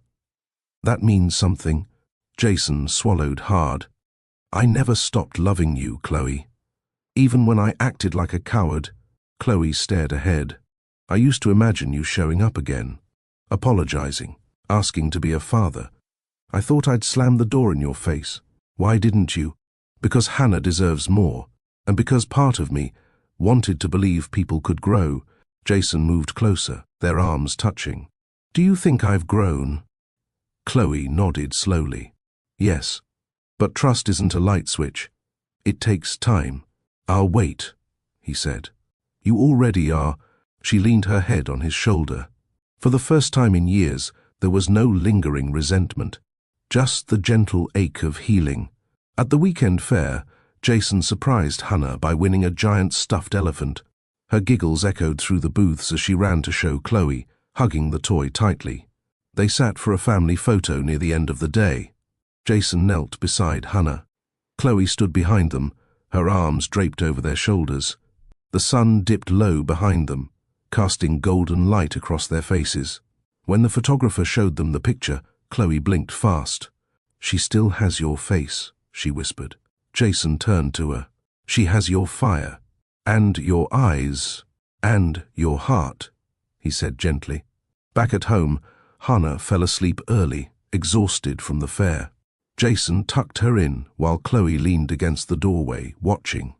He kissed Hannah's forehead and whispered, "Good night, my brave girl." Later that night, on the couch, Jason stared up at the ceiling. "Do you ever think about more? More what?" Chloe asked. "More life. A bigger home. Another child." Chloe looked at him for a long moment. "I used to dream of a lot of things, but now I just want peace." Jason nodded. "Then I'll help you keep it." She smiled. "That's all I need." The room fell quiet again. Not empty, just full of the kind of calm that once felt impossible. The morning light filtered in through the half-drawn curtains. Chloe stirred first, waking to the soft hum of the ceiling fan and the faint smell of toast. She blinked slowly, registering the calm of a house where nothing urgent waited. It was Saturday, no rush, no customers calling, no orders piling up, just home. She stretched and sat up, running a hand through her braids. Hannah's laughter echoed from the kitchen. Chloe padded in barefoot to find Jason standing at the stove, wearing Hannah's pink apron, 3 sizes too small, with flour on his cheek. "You're a mess," Chloe smiled, leaning against the wall. "I'm a chef," he replied proudly. Hannah said, "I'm not allowed to touch the oven unless I dress the part." Hannah sat on the counter with a butter knife in her hand, carefully cutting strawberries into crooked pieces. "We're making pancakes. Fancy ones." Chloe kissed her daughter's head. "Of course you are." They ate breakfast at the table, sunlight pouring in through the windows. Hannah dipped her pancake in syrup, licked her fingers, and declared it the best breakfast ever. Chloe and Jason exchanged a look that didn't need words. This was joy, simple and loud. After cleaning up, they all changed and headed out. The park was quiet that morning, scattered with families and couples walking dogs. Chloe sat on the bench while Hannah ran ahead, chasing her shadow. Jason joined her. "I've been thinking," Chloe gave him a side glance. "About what?" "About what I owe you." "You don't owe me anything." "I do," he said. "Not for Hannah. You gave her everything without asking for a thing in return. But I left you to carry the weight alone." Chloe exhaled. "I won't pretend it was easy. I broke down some nights. I wondered how I'd pay rent, buy diapers. But I had Talia. I had the bakery. And I had Hannah's smile." Jason's voice softened. "You had everything except support from the person who should have stood beside you." She nodded. "But I also had peace. Once I let go of the hope you'd come back, I stopped waiting. I started living." "I'm glad you did," he said, "because now I get to see the woman you've become, and I don't want to miss another version of you." That evening, they visited Talia's apartment. She opened the door with a wide grin and a towel wrapped around her head. "Look who remembered I exist," she teased, pulling Chloe in for a hug. "And you," she added, looking at Jason, "still walking around here like a Hallmark movie." Jason laughed. "Nice to see you too, Talia." They sat on the couch while Hannah played with Talia's dog in the hallway. "So, how's real life?" Talia asked. Chloe smiled. "It's quiet, but good." "She trusts me again," Jason said. "At least a little." Talia raised an eyebrow. "She doesn't hand out trust like candy. If she's letting you in, don't screw it up." "I won't," he said without hesitation. Talia sipped her drink. "You know, I used to dream of seeing Chloe married to someone who treated her like treasure." Chloe glanced at her. "Talia, no, let me say it. I was scared you'd waste your best years trying to fix someone who didn't deserve you. But if he's doing the work, then I'll shut up." "For now," Jason smiled. "Thank you." Back home, as Hannah slept, Chloe folded laundry while Jason helped. He held up a small pink sock. "She wore this on her first day of daycare," Chloe said. He nodded. "You kept everything?" "Most things," she admitted. "It was all I had of her early years. Every outfit, every scribble, every photo." Jason sat beside her. "Can I see them?" Chloe hesitated, then stood and retrieved a box from the closet. She opened it slowly, revealing tiny shoes, baby teethers, crayon drawings, and photos. Jason picked up one picture, Hannah at 6 months, toothless, with a wide grin and flour on her forehead. "She looks like you here." Everyone said that, until her eyes changed. They looked through each memory, sitting close, knees touching. Chloe felt a warmth settle between them, familiar but new. The next day, Jason surprised her again. He had framed some of Hannah's best drawings and hung them in the hallway like gallery pieces. "She's an artist," he said. "She deserves her own wall." Chloe laughed. "You're ridiculous. You love it." "I do." A week later, Jason came home early. He found Chloe in the backyard, pulling weeds from the small garden she'd planted. "I've been thinking," he said again. She looked up. "That always scares me." He knelt beside her. "I don't want to just be nearby anymore. I want us to be together, all of us, officially." Chloe's hands froze in the dirt. "Married?" she whispered. "If you'll have me." She stood slowly, wiping her hands. "You're asking me now. I know it's not fancy. No candles, no big moment. But I've waited 3 years too long already." Chloe looked him in the eye. "I don't want a ring to fix what we had. I want to know you'll stay when it's hard." "I'll stay, even if I get angry, even if I cry, even if I need space." He nodded. "I'll stay through all of it." She didn't answer right away. Instead, she reached for his hand. Then yes, but not for show. For real. Jason's grip tightened. For real. The first time Hannah called him Daddy, Jason was holding her pink backpack outside the bakery, waiting for Chloe to finish closing. She ran toward him after school, arms wide, curls bouncing, eyes bright. She shouted it like she'd always known. Not Jason, not Mr. Jason, just Daddy. He froze. Chloe, watching from behind the window, covered her mouth and didn't stop the tear that slipped past her cheek. It wasn't planned. It wasn't coached. It came from Hannah's own heart, and that meant everything. Jason had tried to be patient. He didn't ask for labels. He showed up. He swept floors at the bakery when Chloe was overwhelmed. He walked Hannah to school. He read bedtime stories on the nights Chloe let him stay longer. He never once complained. Chloe still kept the key to her heart guarded, but it was clear she wasn't locking him out anymore. She watched him with new eyes. Not naive, not desperate, just observant, careful, but also hopeful. And Jason?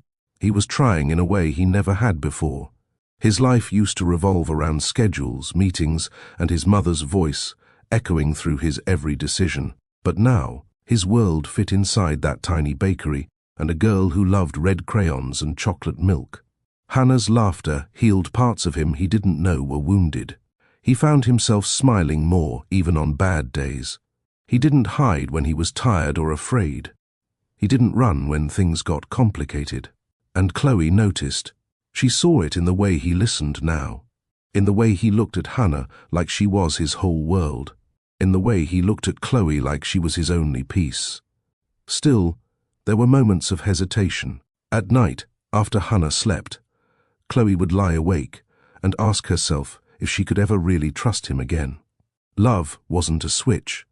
It wasn't easy. But when Jason laughed with Hannah, or when he brought Chloe her favorite, tea without asking, it was hard to ignore what was blooming again. One Saturday morning, Jason brought breakfast to the apartment. Waffles, fruit, extra syrup for Hannah. Chloe opened the door in a robe, hair in a scarf, eyes still swollen from sleep. "You're early," she said. "Traffic was light, and I missed you both." Chloe blinked, stepping aside to let him in. "You didn't have to do all this." "I know. I wanted to." They sat on the floor with Hannah between them, cartoons playing low on the TV. Jason fed her pieces of waffle while Chloe sipped tea, and for a second, everything felt normal, like they had always been a family. Then Hannah blurted, "Is Daddy going to sleep here tonight?" Jason looked at Chloe. She raised an eyebrow. He cleared his throat. "Only if Mummy says it's okay." Chloe didn't answer. She just reached over and wiped syrup from Hannah's chin. Later that day, Chloe and Jason took Hannah to the park. She chased pigeons while they sat on a bench, watching her. Jason leaned forward, elbows on knees. "She's perfect." "She is." He hesitated, then turned to Chloe. "I'm scared sometimes." She glanced at him. Of what? Of messing up again, of not being enough, of being like... He didn't say his mother's name. "You're not her," Chloe said. "You never were. I listened to her for too long." "You did. I don't want to be that man anymore." Chloe nodded slowly. "Then don't be..." The wind rustled through the trees. Hannah waved at a stranger's dog. Jason turned fully to Chloe. "You don't have to answer now, or even soon. But I want to marry you, when you're ready, when you believe I mean it." Chloe's eyes widened. She didn't speak. He smiled gently. No ring, no speech, just truth. She looked away, blinking fast. "You're serious?" "I love you, Chloe. I loved you then, and I love you more now. I don't want to build a new life without you." Chloe didn't say yes. She didn't say no. She took a breath and rested her head lightly on his shoulder. For now, that was enough. The park proposal, or whatever it was, hung between them like something sacred and fragile. Chloe didn't speak of it again for days. But she didn't push Jason away either. She let him in, quietly. Little things. Her laughter came easier. Her silences weren't made of ice anymore. When he stayed over for dinner, she didn't ask him to leave too quickly. When Hannah drew Mummy and Daddy and me with crayons, Chloe didn't correct her. Jason noticed it all. One Thursday evening, Chloe was closing the bakery alone. Jason usually came to help, but a client meeting had run late. She wiped down the counters, humming softly to a Nina Simone track on the radio. The air was warm with sugar and flour, the scent of vanilla clinging to her apron. She didn't hear the bell until it rang again. Jason stepped in, holding a small box. "I know I said no ring yet," he said. Chloe folded her arms, suspicious. "And now?" He smiled. "Still no ring, but I saw this and thought of you." He opened the box. Inside was a gold pendant, simple but beautiful. A small heart carved with Hannah's initials on one side and the date of her birth on the back. Chloe swallowed. "You had this made?" "Custom. The jeweler said it was old-fashioned. I said perfect." She held it gently, her fingers trembling. "Why are you doing this?" "Because I want you to know. No matter how slow you need to move, I'm here." Chloe looked up. "I'm scared." "I know. I believed in you before. And you broke it. I'll hold that truth as long as you need. I'm not here to erase the past. I'm here to earn your future." She didn't cry. She just nodded and whispered, "Thank you." Jason left that night with a kiss on the cheek, nothing more. Chloe wore the pendant to bed. Weeks passed. Then months. Jason became part of their rhythm. He helped Hannah learn to ride a bike. He fixed the leaky faucet in the bathroom. He stayed when Chloe had a flu and took care of everything like it was second nature. He brought flowers without a reason. Grocery shopped with Hannah and let her choose weird snacks. He never forced his way in. He simply stayed until staying felt like home. But Chloe's heart wasn't made of stone. It was a garden, and gardens bloom again when they're loved well. One late spring evening, Hannah had a dance recital. She wore a yellow tutu and sparkly shoes. Chloe braided her hair while Jason adjusted the tiny bow around her waist. "You nervous?" he asked Hannah. "Nope, I'm the sun today." Chloe smiled. "Yes, you are." They sat together in the crowded school hall, watching her shine on stage. Jason recorded everything, grinning like the proudest man alive. Afterward, Hannah ran to them, beaming. "I didn't fall." Jason lifted her up and kissed her cheek. "You were magic." Chloe took the photo, all three of them, smiling like a family that had never broken. That night, Chloe couldn't sleep. She lay awake in her room, staring at the pendant on her nightstand. Everything in her life had shifted, not suddenly, but piece by piece, in the quiet. She remembered crying alone during pregnancy, remembered labor pains with only Talia by her side, remembered holding Hannah the first time, terrified but grateful. And now, Jason was back, not as a visitor, but as someone rebuilding from the ground up. He had changed, not in big speeches, but in soft gestures, in consistency, in how he loved Hannah, in how he no longer cared what Vivian thought. He had even gone low contact with his mother, only calls, no visits. Chloe didn't ask him to. He chose it. The next day, she called Talia. "Tell me I'm not crazy." Talia, as blunt as ever, said, "You're not. But you better be sure before you let that man in your bed." Chloe laughed. "I'm not thinking about that. Liar." "But, okay. I'm scared, Talia." "You should be. Love is scary. But so is letting a good man walk away for the second time." Chloe went quiet. Talia added, "Just don't let fear raise your daughter. Let love do it." That night, Chloe invited Jason to dinner. After Hannah slept, they cleaned up together in silence.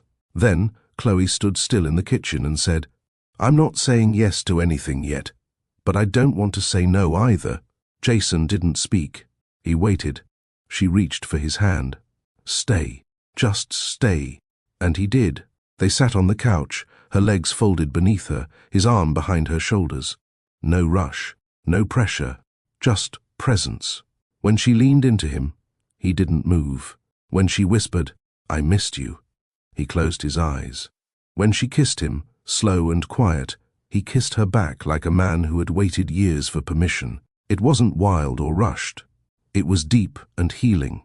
When Chloe fell asleep with her head on his chest, Jason watched her breathe and finally let himself believe this was love. Real, earned, and home. The quiet became their rhythm. Jason didn't rush her. He didn't bring up the proposal again. Chloe didn't dodge the memory of it either. It was there, tucked between their every shared glance, every lingering silence, every small kindness. But they didn't force it. They just lived.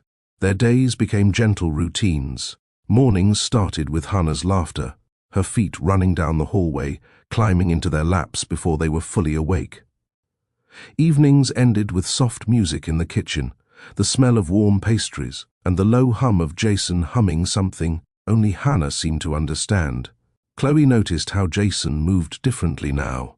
He used to carry tension like armor, always alert, always braced, but now he let himself laugh easily.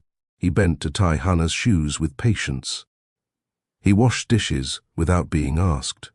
He'd sneak flour onto Chloe's nose when they baked, just to make her smile. At the bakery, customers now greeted him like he belonged. "That's the boss's man," someone said one afternoon, and Jason didn't flinch.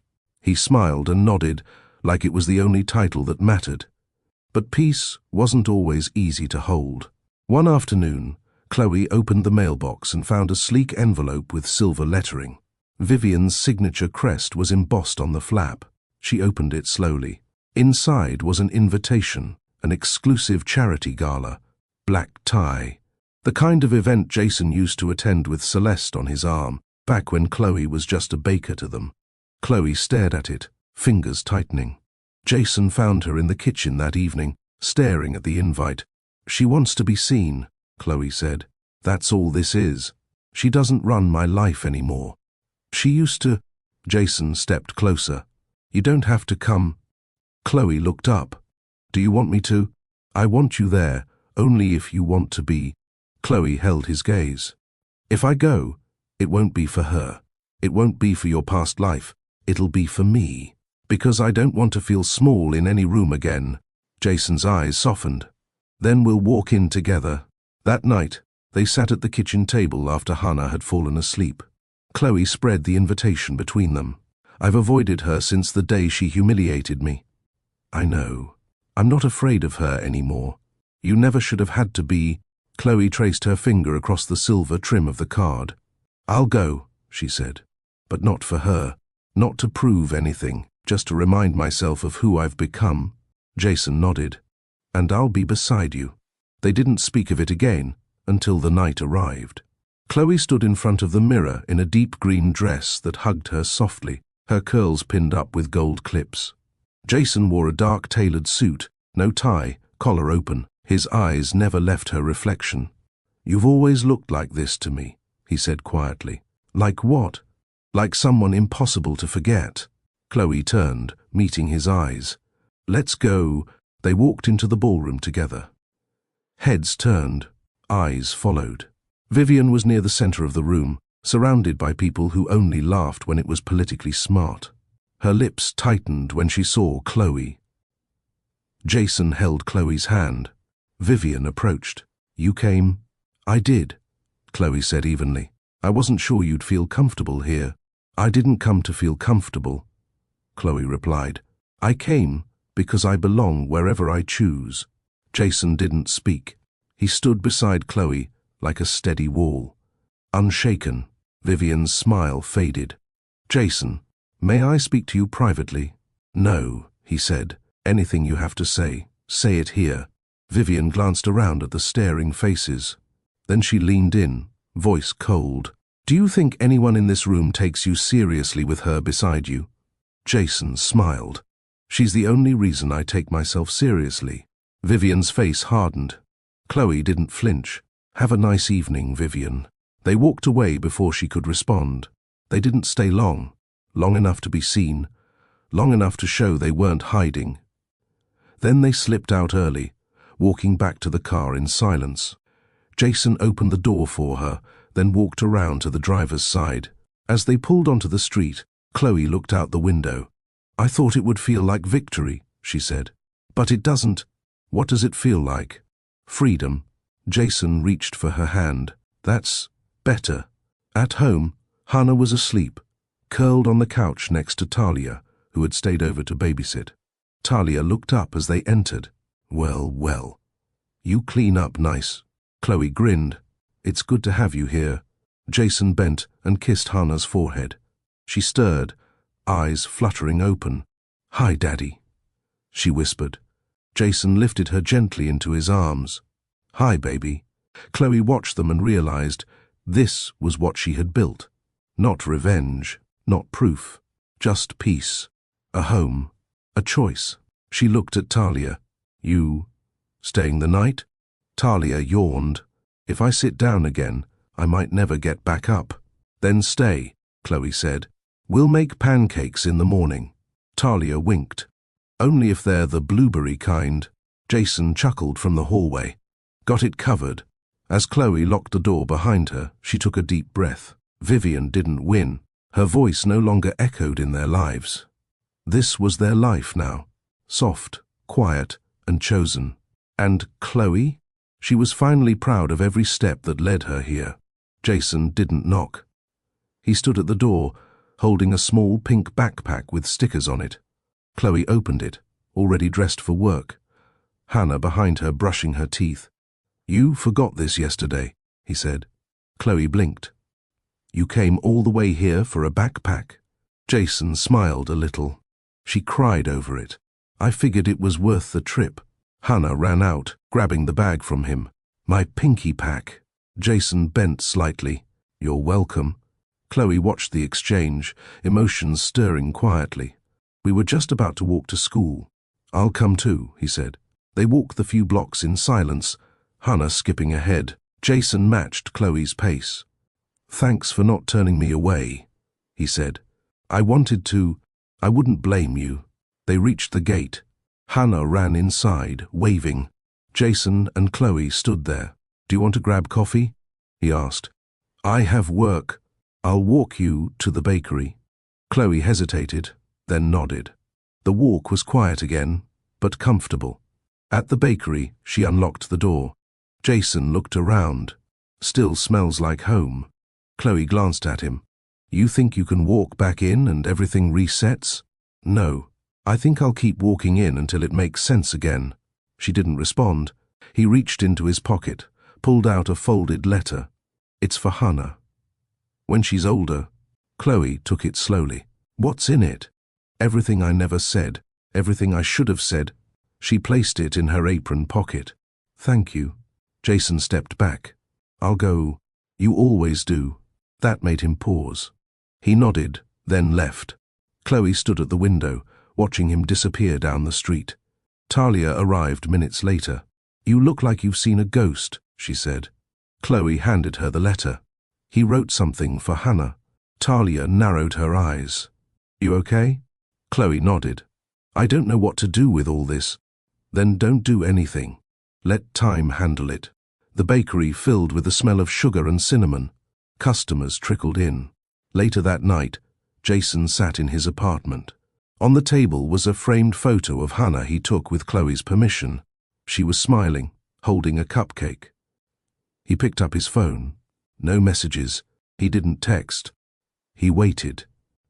The next weekend, Chloe and Hannah were at the park. Hannah climbed a low set of monkey bars. Jason appeared again, this time holding a picnic basket. Chloe arched a brow. We're not doing this. I brought sandwiches. I don't want a picnic. But Hannah might. Hannah ran up. Are you staying? Jason knelt. Only if your mama says yes. Chloe looked at her daughter's eyes, then back at Jason. 1 hour. They sat under a tree. Jason handed out food, shared a juice box, listened to Hannah's stories. Chloe stayed quiet most of the time, but she was watching, measuring. Afterward, Jason packed everything up. I don't want to intrude, he said. Chloe nodded. You did okay today. I'll take that. They walked together again, Hannah in between, holding both their hands. At the door, Chloe hesitated. You want to come in for a bit? Jason looked surprised. Sure. They sat on the couch. Hannah turned on a cartoon. Jason stayed quiet, letting the moment speak.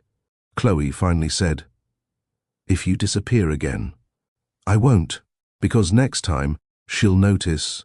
I know. Chloe glanced at him. She likes you. I like her too. They didn't say anything else for a while. And then, Chloe said softly, you can come back tomorrow. Same time. Jason smiled. Thank you. Hannah was 5 now, and every morning felt like a soft song in Chloe's chest. The girl ran barefoot through the hallway, curls bouncing, holding her favorite plush bunny by the ear. Jason sat at the dining table, dressed in a white t-shirt and grey lounge pants, sipping from a blue ceramic mug Chloe had made years ago when she first opened the bakery. It had a chipped handle, but he wouldn't let her replace it. Said it reminded him that broken things could still hold warmth. Mama, guess what? Hannah burst into the kitchen, her feet thumping the tiles like a drumbeat of joy. What, baby? Chloe wiped her hands on a kitchen towel, crouching to eye level. I saw a rainbow in the bathroom mirror. Jason chuckled softly. Maybe it was the light catching your eyes. Happens sometimes when the sun hits just right. Chloe kissed her daughter's forehead. Or maybe it means today's going to be magic. And in many ways, it was. Their life had settled into something Chloe once thought she'd never have. Steady, full, safe. Jason's apartment had been sold, and he'd moved fully into the house. He wasn't just showing up anymore. He was part of the rhythm, picking up groceries, brushing Hannah's hair on school mornings, folding laundry while singing old 90-second songs with her in the background. He wasn't perfect, but he was present, and that mattered more. One Saturday morning, Chloe stood by the window with a cup of ginger tea. Outside, Jason and Hannah were building something that looked like a wobbly spaceship made out of cardboard boxes and duct tape. Hannah was laughing loud and deep, the kind of laugh that reached Chloe's bones and told her that maybe, just maybe, all the hard roads had led here for a reason. She thought back to that first night on the park bench when she'd considered sleeping at the bus stop because she was too ashamed to go home. Back when Hannah was just a flutter in her belly and Jason's silence was still ringing in her ears. Now that man was outside, balancing a cardboard wing on his head like it was a crown, just to make their daughter laugh. Chloe pressed her palm against the cool window pane and whispered, "Thank you." That afternoon, Talia came over with 3 small bags of groceries and a bigger bag of drama. "Girl, I just saw Vivian on 9th, she said, pulling off her sunglasses. Chloe blinked. Okay. She was walking into some country club with a man who was definitely not her husband, or even close to his age. Jason walked in from the backyard, slightly sweaty, smiling. "Hey, Talia." "Jason, your mom's out here being scandalous," Talia said without skipping a beat. He froze mid-step. "What?" Chloe waved a hand. "Ignore her." Jason didn't. He set the box he was carrying on the table and looked Talia in the eye. "What did you see?" "Nothing concrete, just—" She didn't look guilty. She looked free, like she'd shed a skin.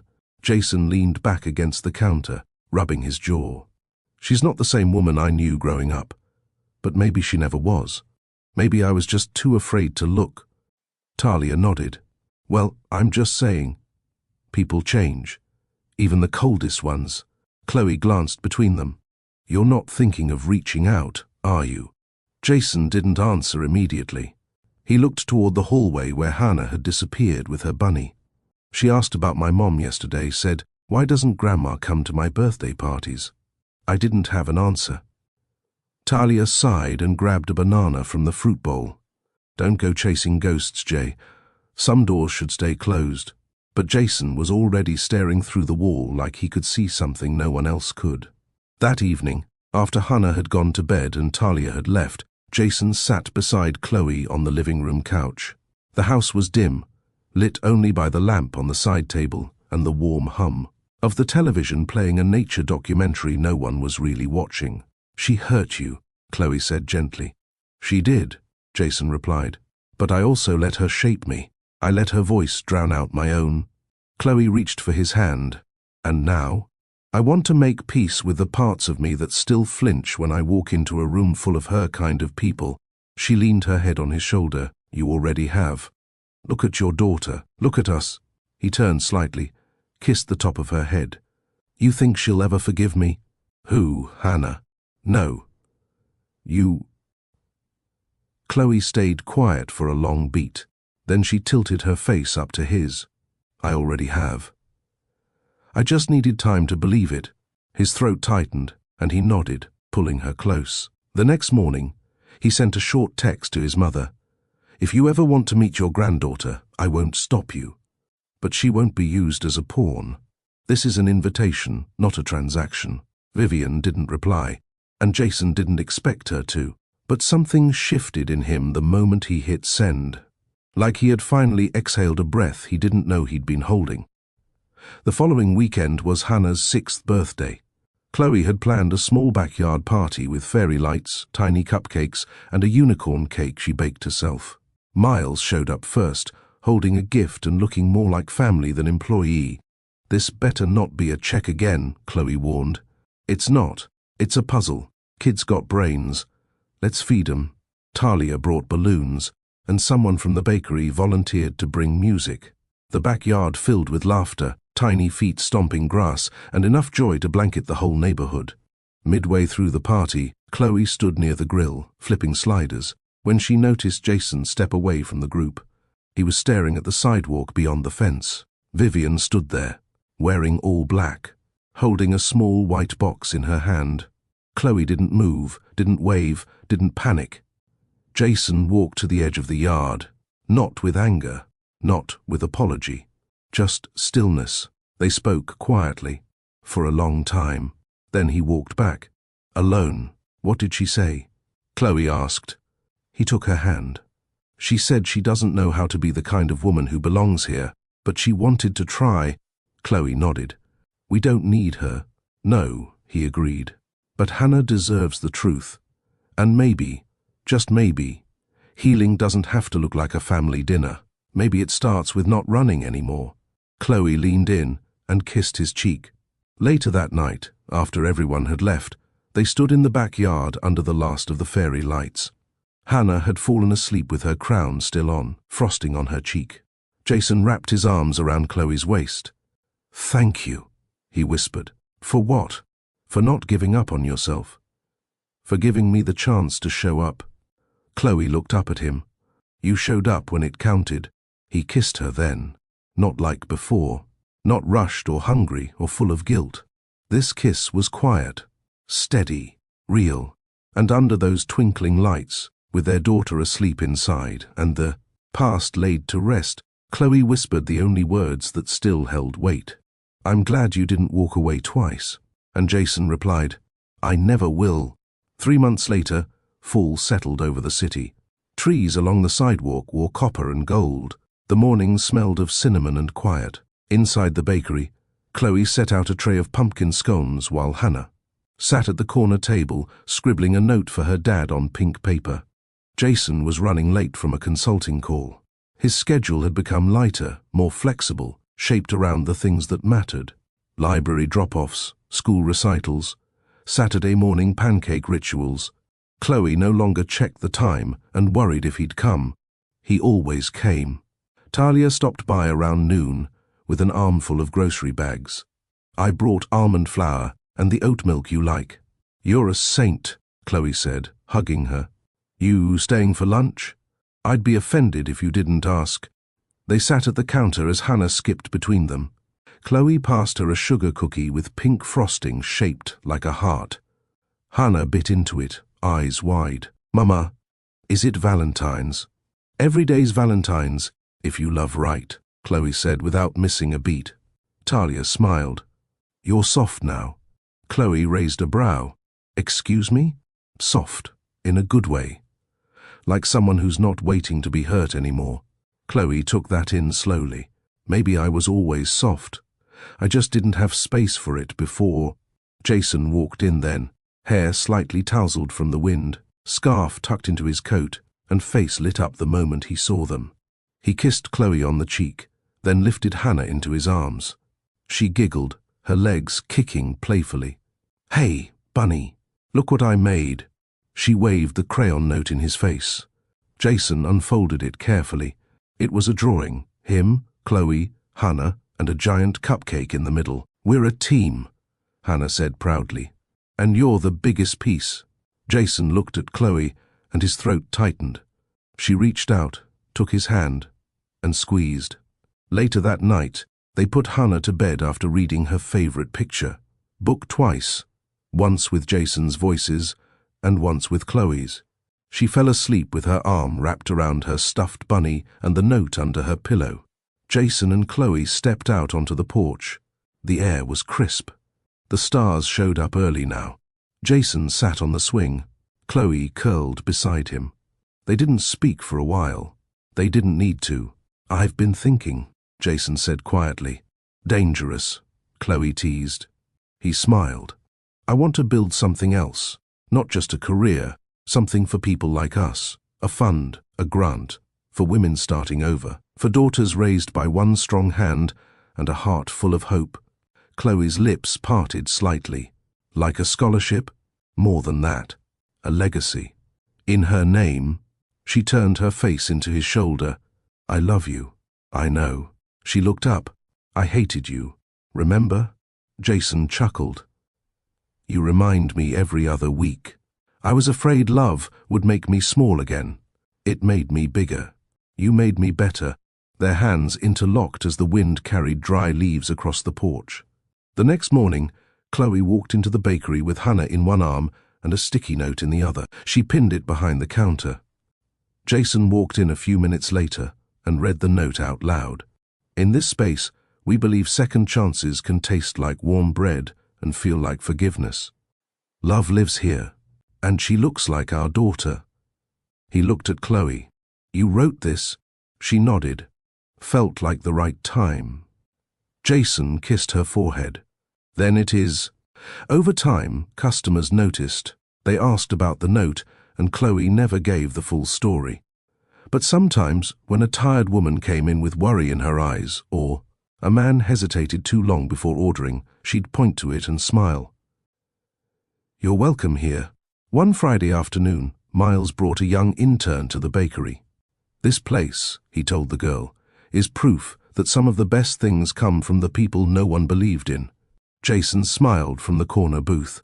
Chloe stood behind the counter, wiping her hands, and Hannah ran past with her lunchbox, headed to the back to show her mom her new drawing. In that small moment, the smell of cinnamon, the sounds of soft chatter, the feel of something real, Chloe knew peace wasn't a place. It was a choice, made daily, sometimes shaky, often quiet, but always worth it. Jason reached into his pocket and pulled out a folded piece of paper. "I almost forgot," he said. Chloe took it, unfolded it, and gasped. It was the first note she'd written to him years ago, back when she'd baked those custom muffins for his company event. "Hope this makes your morning sweeter, Chloe. You kept this." "I kept everything that felt like love." She stared at the paper, then back at him. "So what now?" He stepped behind the counter, wrapped his arms around her waist, and whispered, "Now, we keep living the story we almost didn't get." Chloe kissed him. Slow, sure. And behind them, Hannah's voice echoed from the kitchen. "Are you kissing again?" They laughed. Yes, they were. And they would. For a lifetime. Hey there. Thank you so much for joining us on this unforgettable journey. If Chloe's strength, Hannah's innocence, and Jason's redemption touched your heart, we'd love to hear from you. Drop a comment. What part of their story stayed with you most? Hit like if you believe love isn't about perfection, it's about showing up. Share this story with someone who needs a reminder that it's never too late to be better. And subscribe for more deeply emotional, lesson-filled stories, right here on Mr. Charles Stories. See you in the next one. Until then, keep choosing love.